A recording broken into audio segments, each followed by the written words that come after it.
Hello, everyone. Welcome to the King of Anime podcast. How's everyone doing? This is the show where we review a bunch of seasonal anime and we kill or pass it. I think this is the first time in a while I've had a normal intro where I didn't go insane or forget what to say. Tell the viewers, what have you guys been up to this week? How are things going?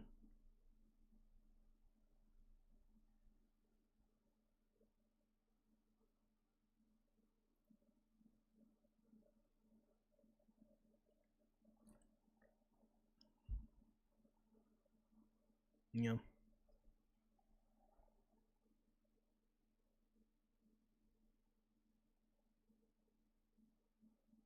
Bro, I can't even remember what I did. Yeah, exactly. Yeah, can't remember what I did last week. Well, uh, if you haven't already, leave a like on the podcast, share it out with your friends because we are the greatest anime podcast ever, and we need more people to know our greatness.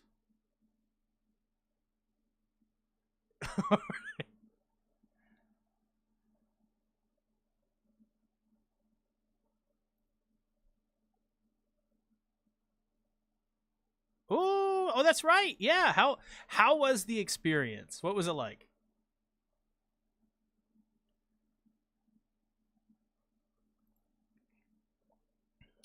Um, yeah. What the fuck? The audio just gave out. Yeah. Hold on. Hold on. I gotta. No, it's Windows. Windows did a thing. It has unassigned a device. Okay, say something. I don't want Hello- to anymore. Yeah, I know. I'm afraid. Yeah, Didn't this it's happen good now. before? Yeah, it's Windows 11. I fucking hate Windows 11. So this is probably gonna happen every now and again. But they can hear you now. I don't believe you. I don't believe you either. Okay, now I believe you. Okay, yeah, I believe you too. I can hear myself. Okay.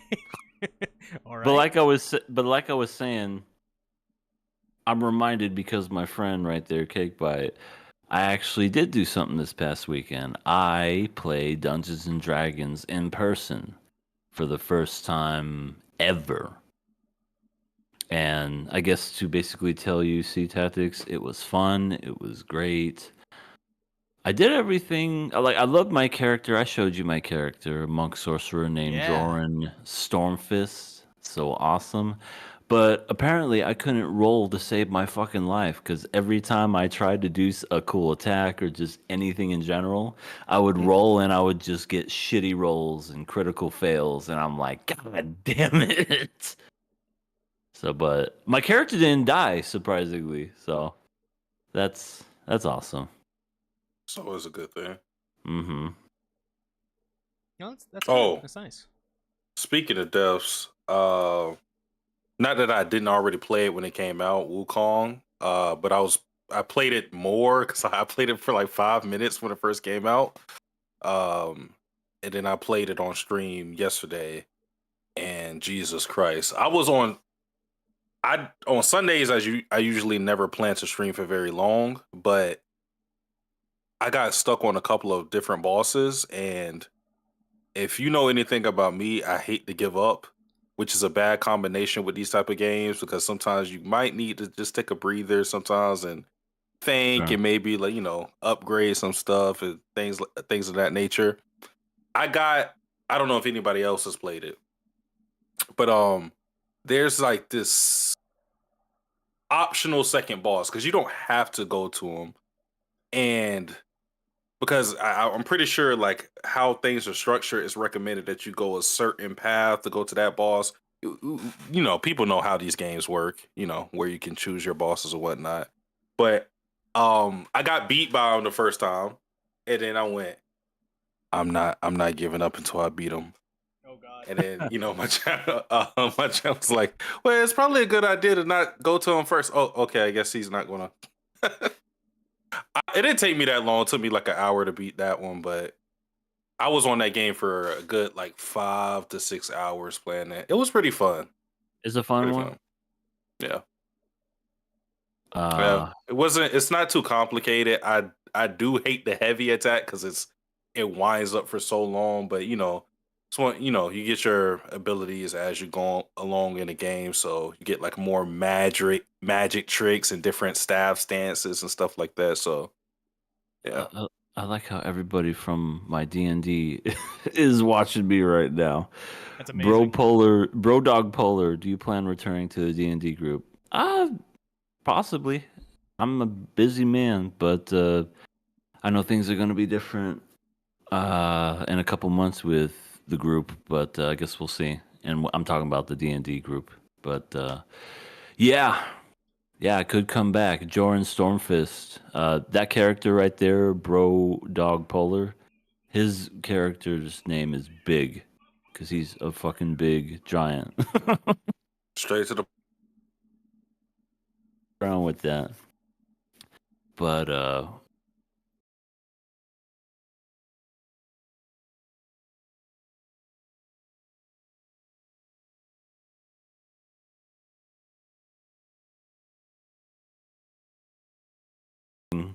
Yeah. is it pretty similar to that? I wouldn't say. Well, I haven't played those games. I wouldn't. But seeing other people play them, I just from my experience watching and then playing this game, I don't think it's as tough as those games can be. But it's like the same type of game. You got to figure out the pattern of the boss and different phases, and they usually look cool. Yeah. So you know, I don't typically play games like this. I usually play my visual novels and whatnot. So Stellar Blade was my first introduction to playing any type of game like that where I'm fighting. Well, at least for a very long time, fighting those big bosses. So I'm Nice. trying to learn how to play that. I'm really good with my dodging, but parrying is not for me for whatever reason. I think it's because I don't want to get hit, so I naturally gravitate towards trying to dodge attacks. My dodging is top notch. I could show you like one when I was fighting one of the bosses. It was after image after after image. They couldn't touch me. I felt Nice. like Goku in Ultra Instinct. Oh, that's awesome. Real quick, did you ever finally beat that one level of Oh, Nikkei. booty? Yeah, Nikkei. He was gonna call it booty shooter. I was because I couldn't remember. I did beat it. What I find, well, it's not something I found out. It's something I knew, but I kind of forget in a moment. Whenever you're playing, any games in general, really. Whenever you're streaming it, it makes you drop frames, and that could be detrimental to some of the games that you play. It is especially detrimental in that game where my margin of error is very, very thin. So I got off literally. I got off the game.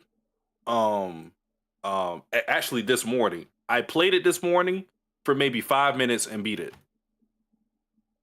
Crazy. So yeah, I beat it. It's just 5 that when minutes. it's just that when I'm on stream, I'm dropping frames and I'm not doing the damage I need to be doing. So once I'm off stream, it's much easier to play the game. Wow. Well, hey, at least you finally did it. That's cool. Yeah. And it was a nice segment. It was a nice little segment of just requesting songs and you Oh my going, gosh. nope. What did you keep saying? They cucked me? Oh no. No. You said they hoed me. Yeah, That's what it was. that I said a million times. Oh, Nope, they man. hoed me. Doing it again. And then you do it again. Nope, they hoed me. Oh my god! I'm telling you, I feel like I have a dent on my finger, like a permanent indent on my finger from clicking so much. Oh Because no. you click so much in that game when you're using a sniper, so it's like the entire game. Damn. Remember back in the day on the old Xbox, the original Xbox, when you Xbox. play like a wrestling game and you like mash the B button or like the A button as fast as possible and you like burn the tip of your finger. Oh yeah. Like to just like when they go in for the pin count, you're just like 1, 2, and then you're like you can feel it in your forearms and your Yeah. wrists. You're just like, oh You get that god, carpal and tunnel then going on. You get taxed out. The analog sticks. Oh yeah, Dragon you Ball gotta. Z. Yeah, you gotta like use your palm to like move the analog sticks and break the controller. My technique whenever I was doing it like a key blast struggle thing was instead of because they tell you move it clockwise or whatever. I used to just move it side to side and it would work. So I would just move it side to side like this. Yep. I feel like a lot of those older games had that freaking side to side until they realized, you know what? People take that seriously and they break controllers doing that just really quick. Yep. Oh, Bro, crazy. and you know what's crazy is games these days will break controllers and you're just normally playing them.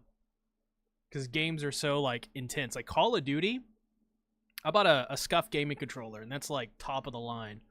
Kind of like gamer controllers. Because I bought it for that game. It's like, oh, I can finally play Call of Duty again, like, and not be at a huge disadvantage, and I have the income, so I might as well, And I did, and this $250 controller, the left analog stick, I had to change in the settings to make it to auto sprint because the left stick is already like it's not It's all good. busted. My original controller has a problem with the analog. It has like the what do I want to call it? It's like it kind of like auto drifts in a way, like you know what I mean? Oh yeah, drifting, yeah. You gotta. Oh, here it is. Yeah, I don't. Oh no, I accidentally turned it on. Well, guess you gotta play it. Yeah, I guess you wasted that 1/10 of a cent. Yeah, this one is just right when it's a little loose. Yeah. You got to go into the settings and you got to change the dead zones. Ugh. As the Gripper Storm said, on the Xbox 360. Yeah, the 360, yo. I gotta update my controller.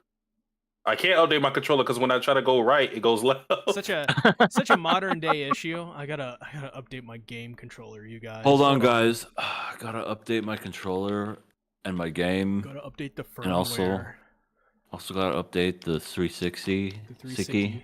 That's how my stream started. I didn't play my PlayStation 5 in a very long time because all the games I've been playing on stream have either been on the Switch or my PC.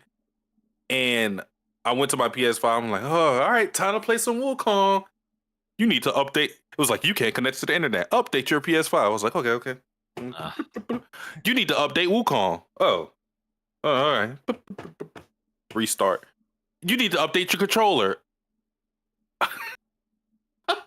That's how it is now. Yep. Oh, it's so crazy. Gaming. That's modern gaming for sure. Love it. Love me some modern gaming. Modern gaming literally is like there are too many good games, so you can only play like one or two a year. Because they're all like really long. Most of the games I play are very old. Yeah.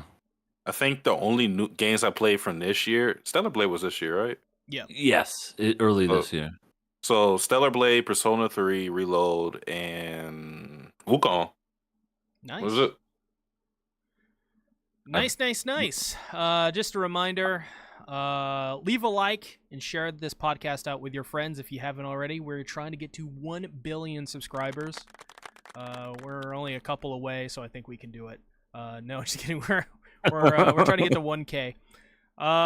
Also, we have a Patreon where we just uploaded a podcast where we talked about Pokemon. It's only $1, and what can you buy for $1? The only thing that I would say is even relevant to something that you could buy for $1 would be Arizona iced tea. I don't believe it. You can't even do that over here no more. I was about to say, and even then, you probably just it used to be 99 cents for the longest time, but it's probably like $1 something now. It's like $1.59. Okay. Yeah. But so not really much of anything. They used to have the value menu at McDonald's. They don't have that anymore. Used to get good stuff at Taco Bell under $1, like 69, 79, 89 cents.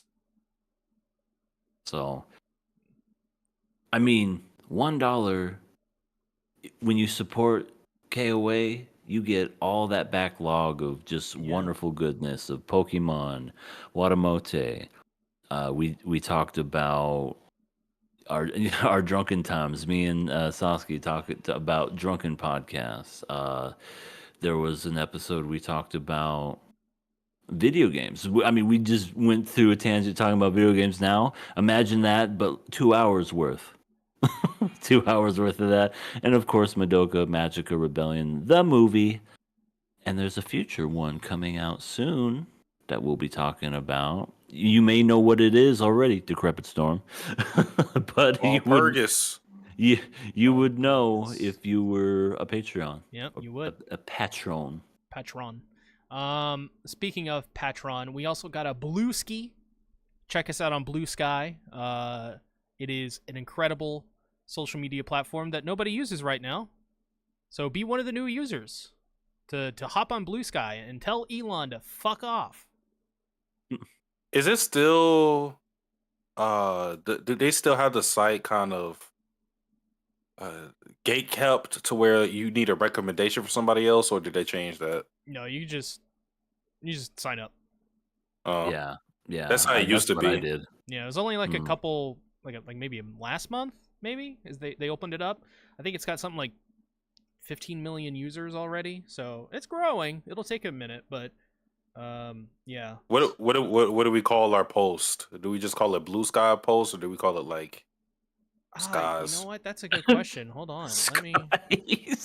Or clouds. It could be like clouds. Ooh. Called skis. Skis. Actually, it says right here, make new post. Okay. Okay, so I guess it's a post.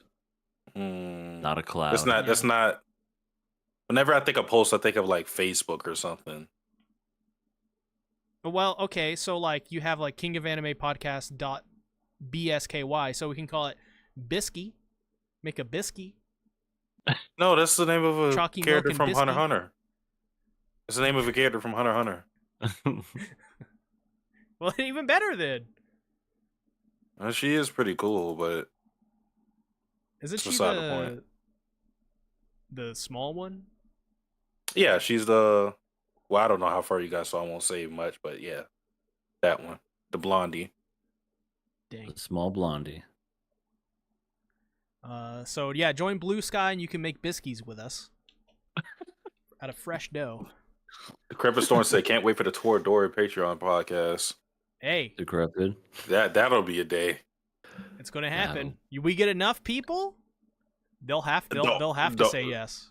The only way that will happen is if we literally don't have to have a requirement of rewatching it. I'm just going to talk about how much I like Ami, and that's it. And I'll talk about how overrated that series is. And I'll talk about how good it is.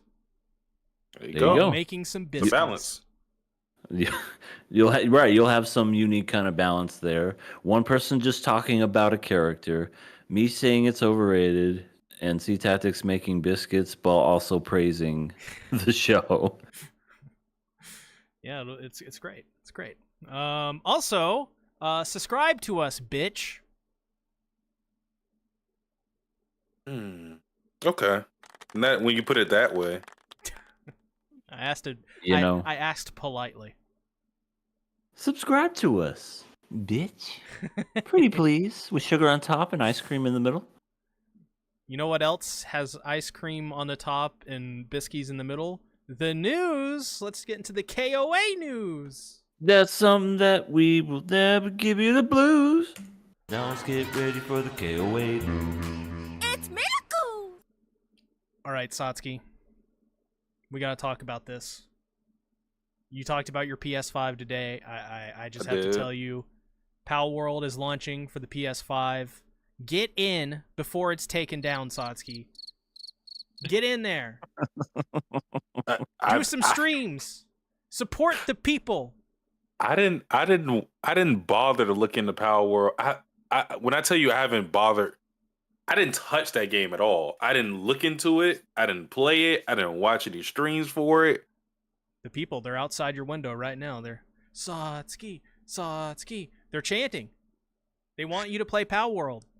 I mean, they're going to be chancing for a minute then, because I don't see that happening. It doesn't matter what platform it's going to be on. I don't think I'm interested to try in that game. Just open up your window. I ain't playing the game, so you stop shouting. Remember that guy in those Adam Sandler films where we go, "You can do it." Yeah, Rob Schneider. Yeah. But yeah, I thought about, might as well bring this up because I think we talked about it last week. So yeah, Power World launching on the PS5 in the midst of a lawsuit with Nintendo. Hey, I think they know they're going down, and that's why they're trying to collect as much money as they possibly can before they give it all to Nintendo. Yeah, and their entire IP, most likely. Because that's what Nintendo wants. They want that IP. The crazy thing is, they'll probably take that very same engine and IP, and they'll turn it into a Pokemon game. I mean, the worst case scenario is the court's like, yeah, okay, give Power World to Nintendo. They own the game. That's the worst case scenario, and I could see that happening. So they would literally just continue to operate the game, most likely, or just shut it down. Pokemon doesn't know how to make it, or they're not interested in making good games anymore. And I say that as a Pokemon fan, because even though I liked Legends Arceus, that's probably one of my favorite Pokemon games, they don't want to really upgrade anything, despite, having a better platform to do it with the Switch. Aren't they on It's like that Guitar Hero release schedule? They release like 3 games every year or something? I mean, that might be the case. I mean, if you type in Pokemon for the Switch, they have what? I remember Sword and Shield. Then they had Pokemon Pikachu Go and Eevee Go. Then they had a whole bunch of other ones with Pokemon, including Arceus, like you said. And I think they even have another few. But yeah, quite a bit on the Switch alone. Yeah, the latest one I think is Scarlet and Violet, Yep, I remember that. and I didn't have fun playing that. Weren't those so buggy and glitchy as hell, and they were unplayable? I think that's how it was in the beginning. I didn't experience any for myself. It's just that when you play the Game Boy games and you have the Game Boy games and the DS games, and you have fun with those, and you just think about the concept of Pokemon, and again, like having a different platform where things are 3D, you have the Switch technology to make things look better. They kind of just dropped the ball. Legends Arceus had a good structure for how Pokemon games could go forward, and it had like a very interesting story, but it didn't have the same, because it's not like exactly a Pokemon game, because it takes place in it takes place in the past, and it's this weird thing because it takes place in the past. You create Pokeballs instead of just having them, so it's a whole different type of experience. And I'm like, I wish they would have took how that game plays with some of the newer Pokemon games, but they kind of don't. And if they do, then it's Pokemon Scarlet, which wasn't fun. Yeah, I say bring back Pokemon Stadium and more mini games. They did bring back Pokemon Snap for a little bit, but I don't know. That Pokemon Snap game, once you played the first map, you played the whole stinking map. But yes, hey bub, we did hear about Nintendo filing that lawsuit against Power World. We kind of talked about that last week and a little bit today, just now. Yep. Next up, another gaming thing, because I remember somebody talking about Bayonetta at one point on here. Platinum Games acquires Wonderful 101, which is the game they made for Nintendo. So they got it back from Nintendo. Platinum Games is not in a very good spot right now. So hopefully, if they get the Wonderful 101 and they, They bring that back. I don't know. Maybe there's a spot for it. At this point, I think Platinum Games, I don't know. I don't know what Platinum Games could do to stand out in the market at this point. Yeah. I mean, I love Bayonetta 1 through 3. Still didn't finish 3, but love those games. I love Bayonetta. So over the top, just ridiculous, but super fun. Yep. Now for anime stuff, Uzumaki is out on Adult Swim. Go watch it now. Well, not now. After the podcast, go watch it. I watched it last night before I went to bed.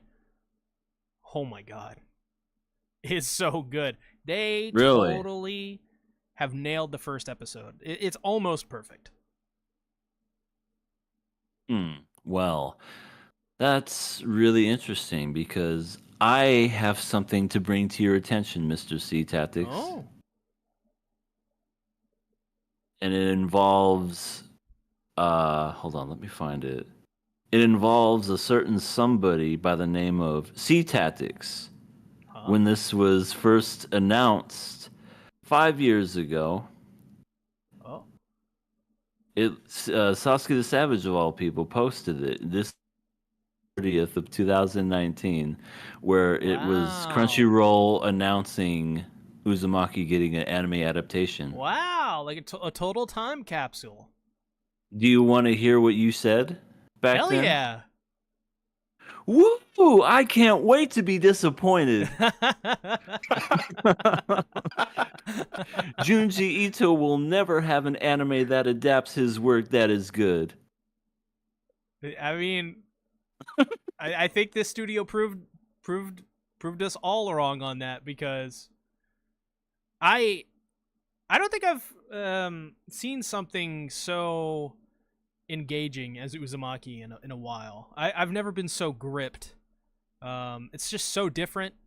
It's horror, obviously, and it's just a lot of it is so weird, and they nailed the aesthetics so well, to the point of where there's like halos around characters to like kind of like, you know how like sometimes in manga they'll have like little halos around them so you can kind of see them better, because of the line art. They got that going on. They have some really awesome use of rotoscoping combined with CG that it almost looks lifelike at some points. And the thing that happens to the father is, oh my god, they did that so perfectly. They also did I'll just say this, the Spiral Girl really well. Really well. So go check it out, especially if you're a fan of Junji Ito anything, and if you have not read Uzumaki, please read it. Please watch it. It is so good. So, would you say, and I'm sorry, Sasuke, I'll just say this one thing and leave it to you. Is this, so from what you've seen, because in the past you've always said Junji Ito mangas can never be adapted well. So far, just from the first episode, does it look like this is going to be the best one? The first episode, at the very least, is the best thing that has ever happened to Junji Ito in terms of anime. Wow. Okay. Cool. I would say, you know, they've been working on it for 5 years, that it's paid off, at least in the first episode. You can tell a lot of hard work went into it, and the next episode is going to be legendary if they do what they do in the next episode. So can't wait. It's going to be awesome. And yes, I watch Uzumaki before I go to bed. I read it before I went to bed. So yeah. I remember the stuff that you showed me back when they announced that, because I think you were like posting stuff about it. It's like, you ever heard of Junji Ito? I was like, no, not really. Well, here's his stuff, and it was a bunch of absolutely weird shit I've ever seen in my life. I'm like, Yeah. oh my god. Yeah. Gyo, if you want to watch a really bad Junji Ito adaptation, check out Gyo, and then turn it off immediately, and then go read Gyo. Okay. Yeah. Just go read everything Junji Ito does. Everything. Even the short stories. Other than that, guys, Frieren Beyond Journey's End is getting, wait for it, a season 2, wait for it, Madhouse!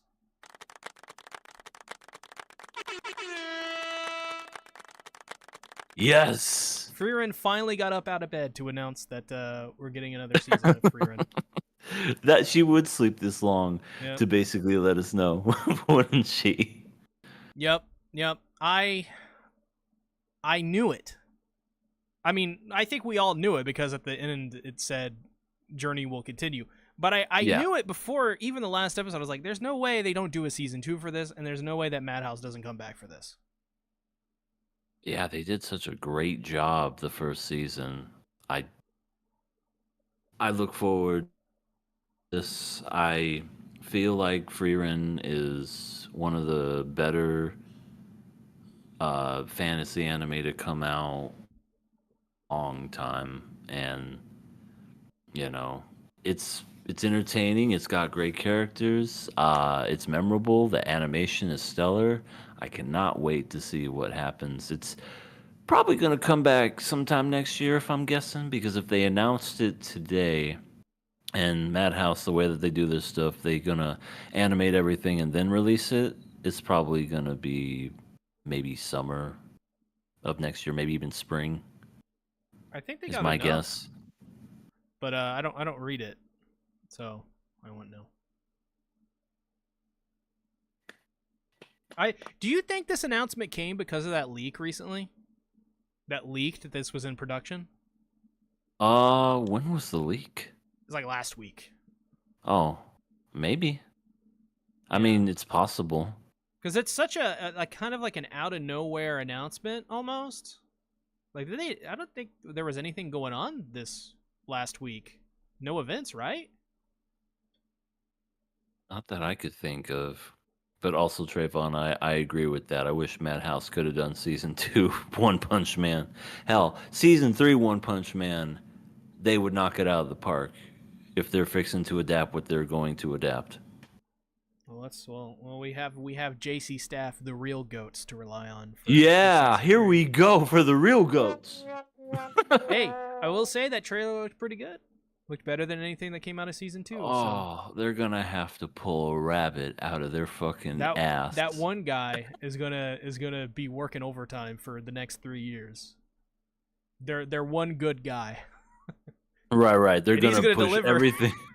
They're gonna push everything onto this man, and he's gonna go, all right, we're gonna make that one scene where that cool fucking thing that looks like a work of art come out. Yeah, we're gonna animate that. Here we go. Give it to you. It's gonna take 3 years just to do that. He's gonna make big improvements upon season 2, and then he's gonna see the reception, and he's gonna actually see. He's gonna get to that part where he's gonna start working on it, and he has to look at it and go, "Fuck." He just calls his wife honey. I'm not gonna be home for the next 3 years. Why does Yusuke Murata have to have such great detail in his fucking drawings? I'm not gonna be home in time. Do you think he's gonna make it out alive? No, this anime will get canceled after three episodes. We couldn't fucking finish it. We were too busy working on 800 different anime simultaneously. Seriously. And the production house gave us $20 to make One Punch Man season 3. Right. They slapped a $20 bill on the table and said, "Well," JC Staff said, "Wait. This isn't enough." And JC Staff or the production company said, "Make it enough."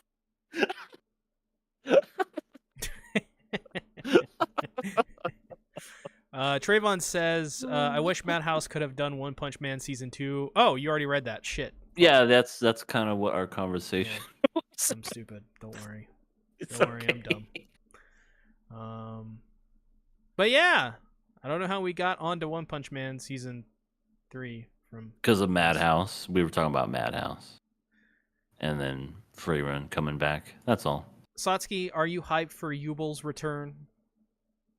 Oh. Are you hyped for the pits, the heavenly pits? The heavenly pits. Who even said that? I don't Me. know. Oh, that was you. Okay. Um, I feel thought like- that was Light Ruler. I feel like she wouldn't be a big focal point in a season 2. I mean, I'll be excited to see her, but I mean, Freeman's good even without Ubel, so that's not the only thing I'll be looking forward to. Yeah, We still got my boy Stark. Yeah, Stark, and then who was that other guy that was the older guy, but he was part of the church and he went to yeah. go see his friend? Yeah, that guy's fucking awesome. Yeah, that Go guy see his might friend. I'm talking about like the older guy who likes MILFs. He likes MILFs, but he was part of the group for like a minute, and then he left to go find his friend. I know what you're talking about. Thank you, Sign Yeah, or Sin or however you say that. sign. Yeah, Yeah, that he could show up again. We could see him. Yeah. Yeah, we very well could. We I could haven't also see the sexy elf. started reading it yet, but I am going to eventually. So I can't wait for that. But next up, Max strikes a deal to launch more anime on the platform. This is really just a Finally. big, great advertisement to say, yet another streaming service you have to pay for. So where do you go? The high seas. You go to the high Home? seas. Yo ho, Oh. You yo don't pay for ho, that a shit. pirate's life for me. Not at this point. But Max, it's funny, when Max first came out, it used to have anime on it. I only know this because I had it for a minute, and it had basically a mixture of Verve. Remember that? Verve was a thing, Verve. and Crunchyroll was on it. So it had a decent plethora. That's kind of where I watched Jujutsu Kaisen was on Max, and like the first season. Yeah. And then all of a sudden, it literally just started just plucking it, just anime gone, and then just nothing. No anime whatsoever. So I was just like, what the fuck happened? And I'm guessing some with the streaming rights, Crunchyroll, blah, blah, blah. But since they're bringing it back now, I guess they came to an agreement, and now they're going to put it back on there. Yeah, I'm just tired of subscription services. I think I've cut almost all of them out at this point. I can't think of one that I have currently. Right now. Netflix? Nope. No Netflix. Hulu? No Hulu. The wonderful and never shameful Disney Plus? Shame. No.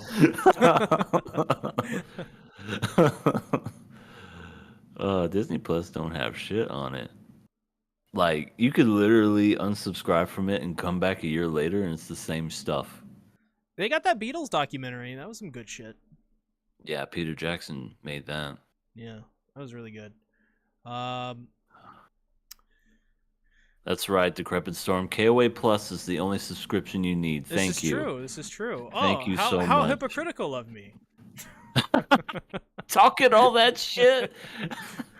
Oh, by the way, guys, don't forget to support the channel. I'm like May out here, trying to get people to give me money, while being hypocritical all at the same time.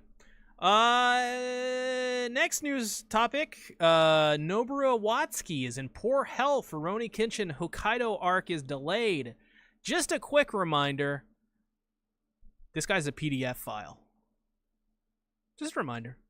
Next up, in more lighthearted news, I guess, Jujutsu Kaisen ends with Chapter 271 with no sequel announcement.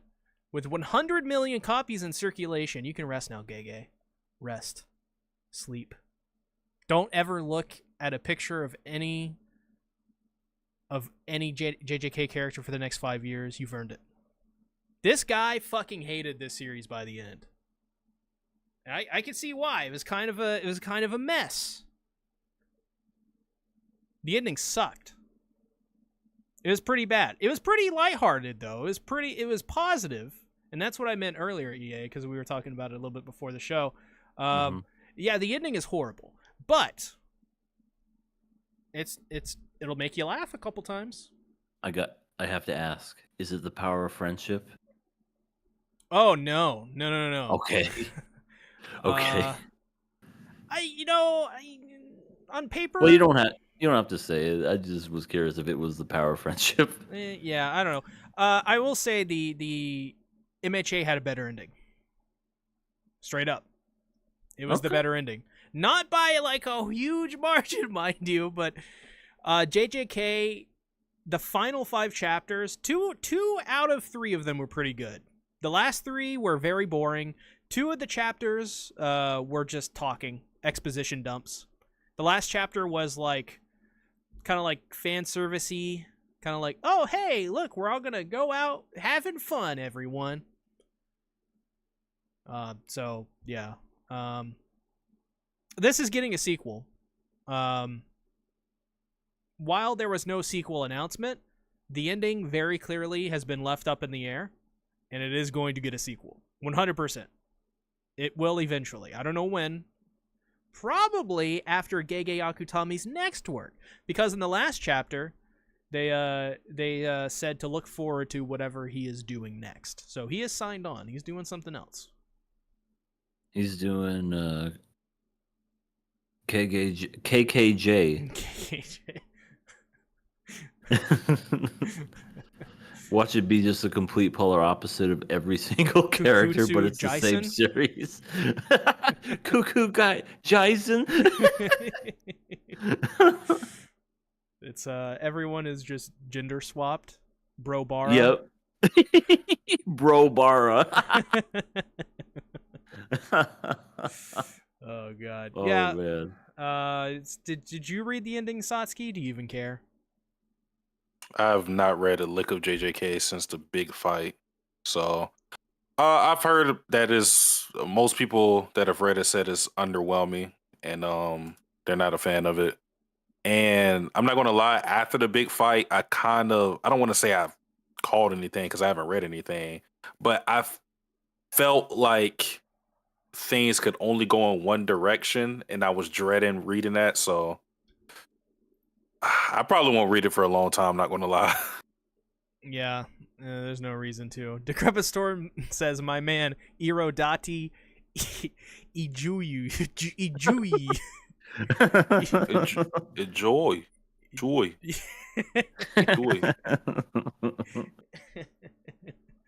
Oh, that's hilarious. But enough of that nonsense. Let's go ahead and let's talk about the final episode of Midori Days. Midori Days finale. Well, it was a fine episode. What's kind of like the vibe check for this episode? Overall, it definitely feels like, and I will say, after just going out of my own way and reading the last chapter of the manga just because I was a bit curious, I definitely feel like the manga had more room to like do more, while the anime kind of felt like it didn't really give you much of like a closure. Yeah, we had stuff that happened, and yeah, we had a result of everything, but overall, yeah, it just like it says here in the notes, the end. It just felt like it just ended. Yeah, you know what it was like? What it felt like? It felt like being scrunched into like a ride at like a carnival or something like that. And it's just everything is just compacted. Mm-hmm. That's sort of what it felt like here. Just everything was compacted. And I think that's fair, especially because, you know, I still regard this as a show that I just like just because, well, I'll give you my reasons why later, but it's a fun, goofy kind of show, but I definitely, even back then, felt like the ending could have been a lot better. Hell, they could have even have gotten rid of these weird, random episodes and just exchanged it for more Midori and Seiji stuff, but... Yeah. We never really got that. We got a little girl wanting to seduce a teenager episode. Yeah, yeah. It would have been cool if maybe it wasn't a romance. Like I get that's the point, but I think it just would have been so you could do so much more if you don't have to focus on the romance aspect. You could focus on the zaniness and awkwardness of having a human attached to your right hand and all the goofy nonsense. And I think those were honestly the best parts of the show was the goofy nonsense. But yeah, for sure. Yeah, what did you think, Satsuki? So I definitely felt like this ending could have been a lot better. Mm-hmm.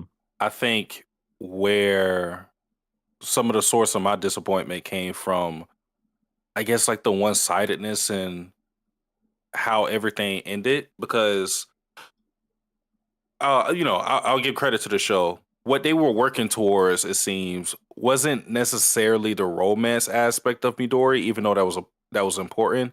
What started to become more and more clear as the episodes kept going by was it's less of a romance and more of them honing in on the insecurities of Midori and her building up the courage to finally confess. Like, obviously, the romance is, I guess you could say, a catalyst for her to change as a person.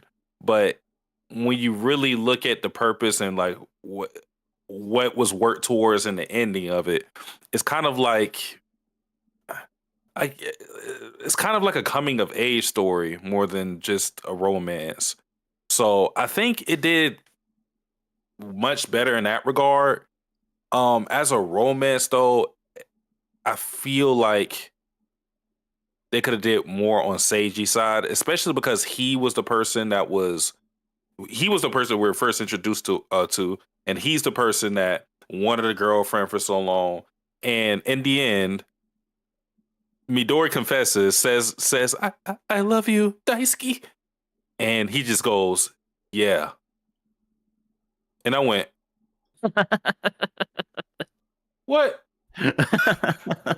What? Was it one of the episodes, like there was the reason why that especially felt cheap is because there was the episode where Midori wins the rock paper scissors match, and then he's supposed to tell her he loves her, doesn't do it. So I'm thinking, oh, they're going to go back to that moment, and after she confesses, then he confesses, because it's important that she confesses first for the pure fact that it's supposed to build up her courage and show you how she changed, because they met in that same park. She passed him by without saying anything, without revealing her feelings, and that was a big problem for her for all this time. So it makes sense that she confessed first, but he didn't. He kind of like he acknowledges her feelings, obviously, and by the end of it, you could tell, oh yeah, they're a couple. But I think that vocal acknowledgement not being on Seiji's side is a problem because it just makes it feel like his agency doesn't really matter in all of it. And you would think it would more so, because we had him rejecting Ayase, and then Ayase has to identify what his feelings are, which I don't have an issue with. I thought that was a good scene from her. But you would think after Ayase tells him, hey, what you're feeling for Midori isn't just like admiration or like you're feeling the emotion of love. And then he's like, oh, whatever, I'm gonna be depressed. And then he never like admits it. So I had an issue with that. So in the manga, they did this a lot better. Everything is exactly the same, including her confessing and everything. Seiji does the whole, yeah, I know. You've been telling it to me for all this time. And then he actually responds and says, I love you too. So they just left that out? I don't know why the fuck they left that out. Because I read the manga, I'm like, that is what needed to be in it. That's kind of important, right? In the Like, romance series? Right. And I don't understand why they left that out. It kind of really just rubbed me the wrong way, because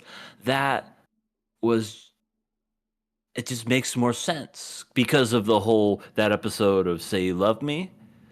And he acknowledged, she did everything in her power to muster up the courage. And I definitely feel like that was the whole um message behind the story was that, and I liked how they worded it too, where it was like, you know, you can't go back to the way things were because, you know, if you keep things like that forever, you'll never truly be happy. And I like that. I was like, okay, we're getting somewhere. She was trying to look for Seiji the whole time, did her thing. That's a great message. But then you cut out one of the most important parts of the manga It's so weird. in the anime for time budget or something. I don't know why you would do that. I'm gonna try to find that and I can show you guys. All Yeah. It's just like they got done writing the script. They're like, all right, all we got to do is do this final line. It's the easiest one. All right, just write in I love you right there. Right there. Just write that in. That's all Seiji needs to say. And then right at that moment, like, I don't know, maybe he got truck cooned or something like that. And like, they're just like, well, I love you. at least he finished this beautiful script, not knowing he didn't finish it. Oh my god. It's that is a very odd thing to cut. Yes, so weird. I think that d- contributes a lot to the hollow feeling of the ending. Because at the end, I was like, we were watching it in my server, and I was like, well, that ending kind of sucked. well, yeah, I mean, for Midori, like I said, this whole series, it feels, is working towards that moment for her to build up the courage to um confess to Seiji.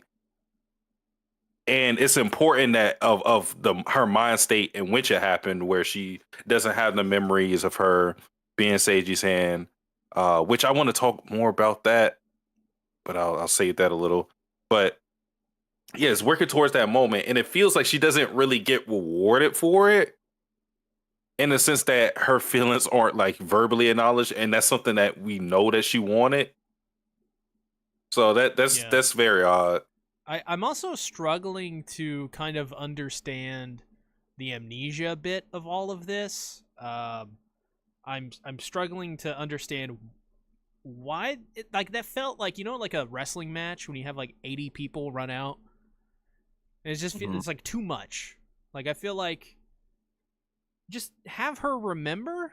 I don't know, because it didn't I, really matter by the end anyway, because they 51st dates it. They had the little diary, and All right. Mealy Do you, in the Discord we were all like, "Yo, that's 51st dates." I think it's important though, because if she were to retain her memories, she would be a different person than the person that we saw at the end. And the whole thing was for her to change. So this is what I want to talk about with her being with Midori being Seiji's hand. One thing I never really acknowledged until like just now is that for Midori, and I never really looked at this perspective, but Midori was looking at the situation like a dream. And I know she was saying that throughout the episode, but I was more so looking at it like, oh, dream come true. But it's more in the sense of she saw this reality as not a reality. So think of it as you were playing a video game or whatever, and it's a choice based video game. And a lot of the choices you make in a video game, you wouldn't make it in real life because it's a video game. So you get yeah. the just throw yourself in the fantasy of it without having to shoulder the burden of consequences. And I think that's how Midori looked at things when she was Seiji's hand. She didn't really think that she would bear the consequences of acting the way she may have wanted to act when she was in her original body. So it's like now she can be free as Seiji's hand, and it's like that's kind of ironic when you think about it, but she never looked at that situation as reality. So even her personality that you saw as Seiji's hand, which is a lot more forthcoming, she's uh, open with her feelings. When she goes back to her original body and she doesn't have those memories, she doesn't maintain any of those qualities. Because if she did have those qualities, then that wouldn't have been the change that she was looking for in the beginning, because that change wasn't real. If that Yeah. makes sense. No, I think that's the perfect Yeah. way to put it. Yeah. Do you see the stuff I posted? I Oh, looked that at looked it. good. That's crazy. It is literally just like a extra line they didn't put in. Right. And it fits more his character too, just the way that he says it. Yeah, he Where says it he's like just he's like, embarrassed about it. yeah, but that's who he is. You know, Yeah. he's the punk dude. He's just like, I'm just saying, I love you. I love you Yeah, too. yeah. See, like, because like I said, with what I'm looking here with this last panel with him, saying I love you. You see you see Midori's reaction. That feels so rewarding as a reader, Yeah. but you don't really get that experience with the anime because he just goes, I know, I've been watching you too. And I just go, that's creepy. Oh, it's okay when she does it, but when he does it, it's Yeah. creepy. I mean, I thought it was creepy when Midori was saying it, to be honest, but we had to kind of let it go. I was watching you while you were taking a shit. And and I collected all your droplets. Wait a minute. What? Whoa, whoa, whoa, whoa, whoa. I was watching you pee, but I didn't I didn't collect anything. I've created in my basement a laboratory to clone you. All of the attempts so Okay. far are unsuccessful, but I But do have a nice robot army now. So, I'm gonna go this You direction. can't hide, you can't run from Midori. Don't Midori knows follow me. everything about you. Mm-mm. Look here, I have Also- a graph and a chart of all of your feelings that you usually feel. And the from the Midori days to percentages. school days. Oh my god, for true. But Decrepit Storm, I didn't know that. I guess like the anime ended in June 2004, and then the manga ended a month later. Oh, So I'm not sure what was going on with that. maybe, Huh. maybe they literally Interesting. didn't know what the ending was until like right up until the end. And if that's the case, because if the manga ended a month later, it would make sense that they would make a more concrete, better ending for the manga versus the anime. Yeah. Still weird though. Still weird, yeah. Feels Why wouldn't obvious. you have him say those 3 words, I love you, instead of, yeah, okay. No, let me tell you, the words he should have said. He should have said, "I love you." I freaking love you. He just turns into a completely different character. Turns into a moe blob. we gotta it's 2 things I want to talk about. One, God, I hate Reen. She's yeah. Yeah, she's the worst. She's probably the most annoying of the characters. She just comes in the episode, does nothing, steals his money, punches him, and they try to do it to, because we've seen this all before, right? Where it'll be like a friend character usually who's trying to get the other character to wake up and realize their true feelings on the situation, right? But Ayase already served that purpose, so Reen kind of just bullies Sage, steals his money, drinks, litters everywhere, and then leaves. I'm like, You're like, thanks. I learned absolutely nothing. why is she here? Every time she show up, I'm just like, why is she here? And she's had 3 episodes, I think. Yeah, she's had the one where we introduced her, the one where she tried to help the little girl get with Seiji, but Seiji's not a God. fucking creep, and the last episode. Yeah. At least we got Coda. Yeah, Coda's He's- Coda's a good boy. Yeah. He's a good Our, boy. our favorite beta boy. Yeah. Well, all of you look like punks, so I thought you guys were Seiji's friends. Huh? Eh? Oh man. Maybe Maybe Seiji wants to get Midori's money because Ren took his.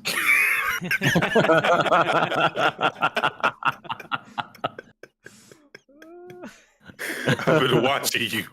I've been scouting your home for a very long time. Can I just Just- say? Just names all of her assets.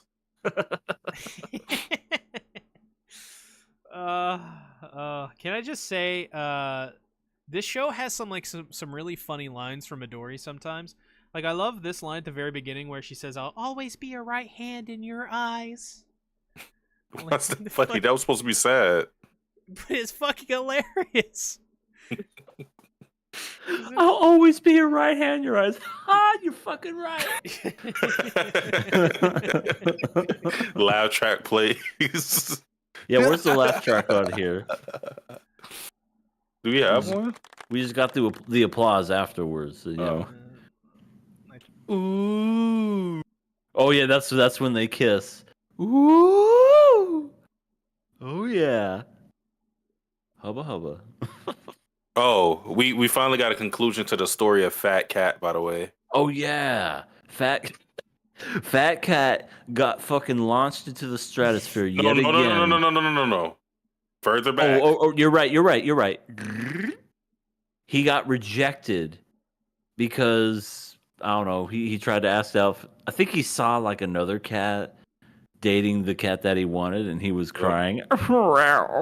And then he fucking got kicked and lifted into the stratosphere, and then a fatter, even bigger cat, bigger than Fat Cat, is looking at this skitty cat going, meow, meow. And then all of a sudden the cat's like, meow, help me. The fat cat just falls right on and breaks his back. Yeah. And I'm assuming he lives happily ever after with this girl cat. No, they show it in the they basically have a montage of everything at the end, and they show the fat cat with the other cat. So you're saying that Fat see, Cat gets a better ending than Seiji and Midori? I mean, technically they show Seiji and Midori also together in a montage, but yeah, the thing at the end was a montage. I hope you didn't skip that. Oh, is that the one where they played the opening? Yeah, they played the opening at the end, and it was a montage. Did you skip it? I wasn't really paying attention, so. Okay, well then it tuned out. showed all the lovable characters that we saw along the way. You know, Weeb, Ayase, girl following Weeb, Fat Cat apparently gets his roses at the end, good for him, and of course Seiji and Midori. And Midori finally has that banana chocolate ice cream. Well, she has it again, but regular size. they remembered to add that. Mm-hmm. Yeah, they remembered that, but not the So actual fucking words. they made a montage, and they didn't even put in that last line. That's so weird. I don't know. I don't know, man. Like, what harm would it have done to have had him say "I love you too"?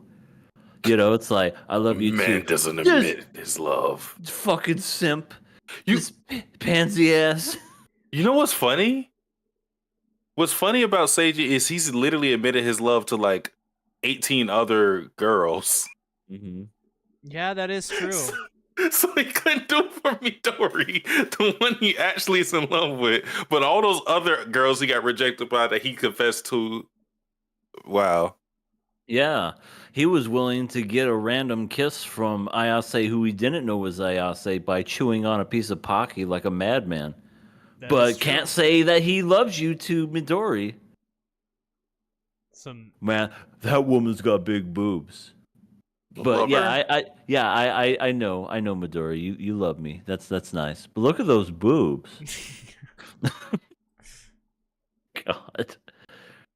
Yeah, it's crazy. I definitely think that the ending, as far as that part is concerned, is the weakest part. Not so much the Midori confess succeed, because I really like that and I like the message behind it, but that always just made me the first time I watched it. But then it was many years later when the internet kind of helped me find like, oh, this was based off a manga, because I was looking at probably some forum website, I don't remember, but it said that the manga had a better ending than the anime, and I'm like, yeah, bullshit. Let me look at it. Type it in, look at it. Sure enough, he actually said the words, and I'm like, oh, it was better. Why couldn't they change that? Mm. And that made me upset for many years.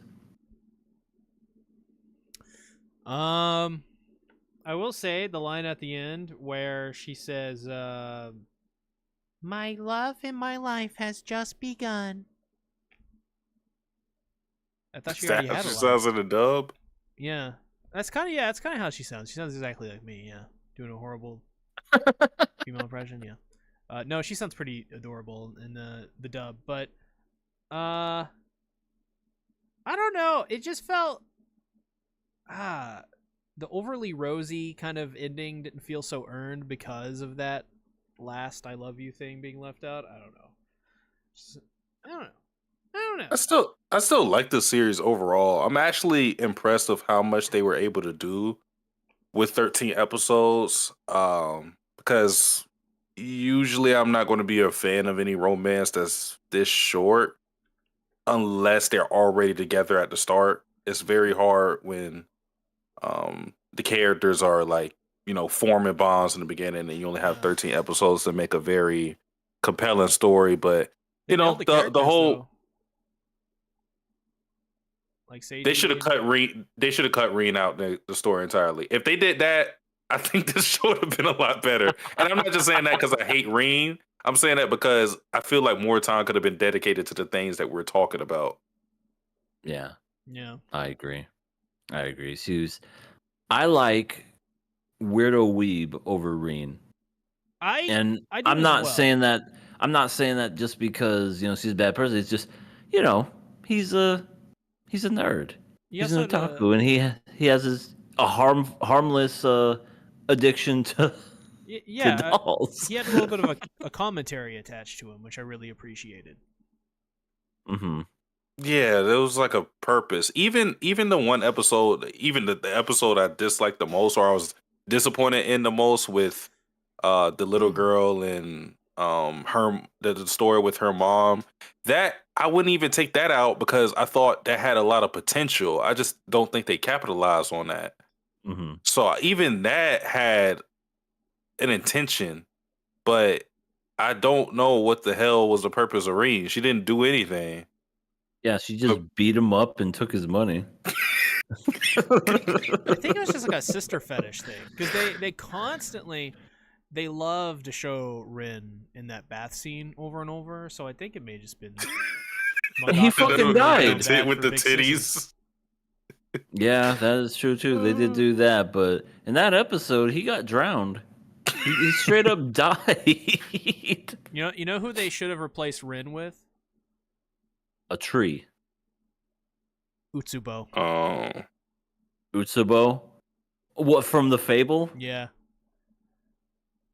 All of you are mother's boys.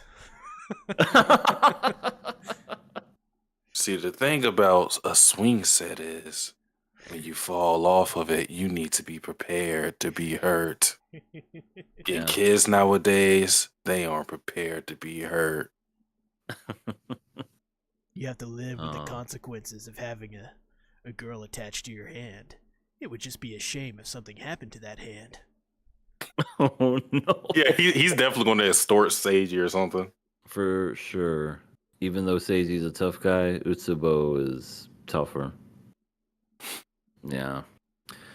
I will say when it comes to this series, it holds a special kind of like near and dear fondness to my heart.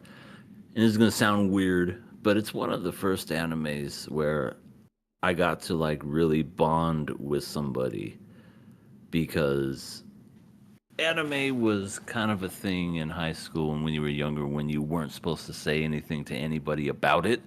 Not like how it is now where everything but we were talking about it, and I was telling my friend this one thing, and he's like, oh, have you ever heard of Midori Days? No, what is that? He's like, I'll bring it to you tomorrow in class and you can watch it. And he gave me the DVD. He said, I'm like, well, what's it about? Best not to explain. You just look at the, and then you see the cover art and it's the guy and the girl on the hand. And I'm like, what? At first I didn't want to watch it. And he's like, trust me, watch it. It's actually a lot. I'm like, I don't know. And then I watched it, loved it.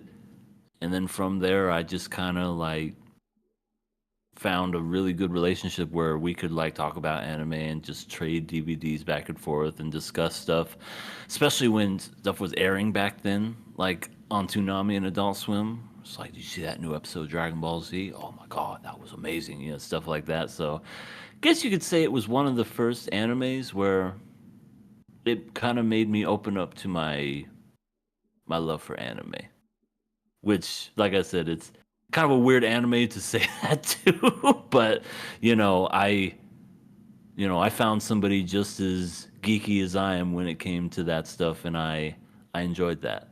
So that's why I kind of really like that one, because it just reminds me of, I don't know, kind of, once again, more cheesiness, kind of in a way with Midori, how she was afraid to confess her love, and I was basically afraid to say anything about my love for anime. And I got more comfortable over the years as the years went by, and now I don't give a fuck. I wear it on my shirt. But again, everybody that was those shy kids when they were little are all grown up now, and they love it. They're telling their children about it. Hey So, son, check out yeah. this show. It's called Midori Days. You ever heard of this thing? Huh? Watch it. The funny Now. thing is, I'll probably, and it's a 50-50 chance he'll either hate it or love it.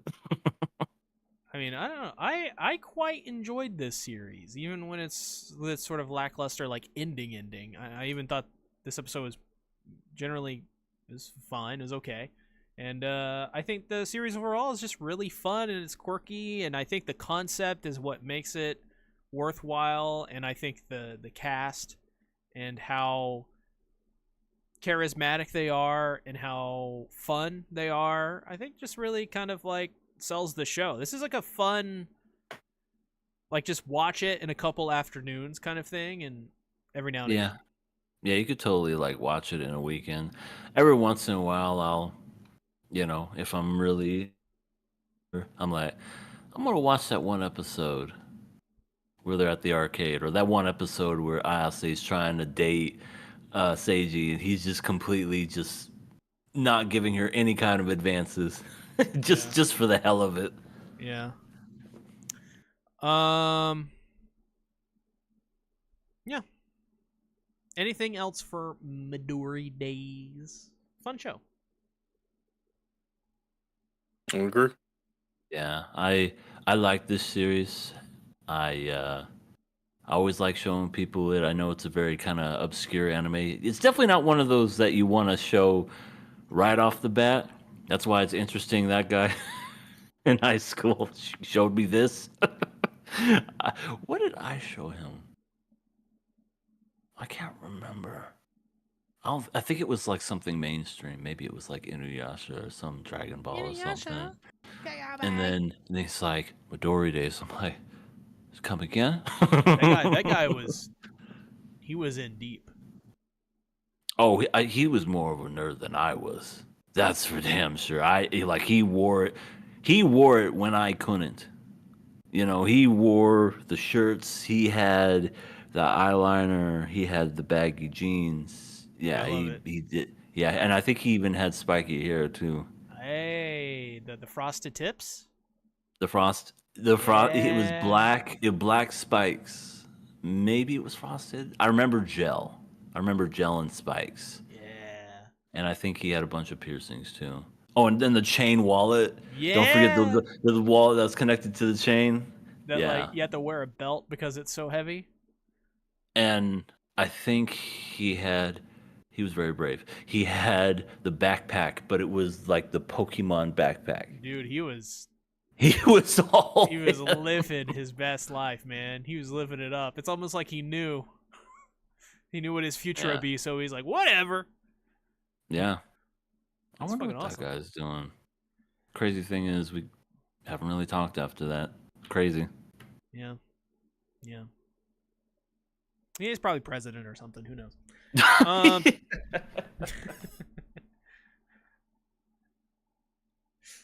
Was this guy named Joe, by the way? Yeah, he grew up to be Joe Biden. Joe Biden's like, let's see, that was 20 years ago. He was old even 20 years It's ago. like 60. It's crazy. Here we go, guys. We're gonna watch this anime. It's called Midori Days. It's about the girl. I used to watch on the this in a hand. corn pop.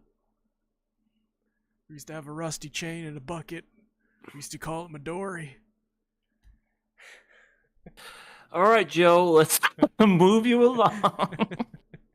Wait, I didn't get done yet. I can get. Oh, yes, get you are. done Yes, talking you are. about Look, my look, Midori ice flavored cream. ice cream. Oh, Yeah, ice cream over there. Chase Midori, it. I'm coming.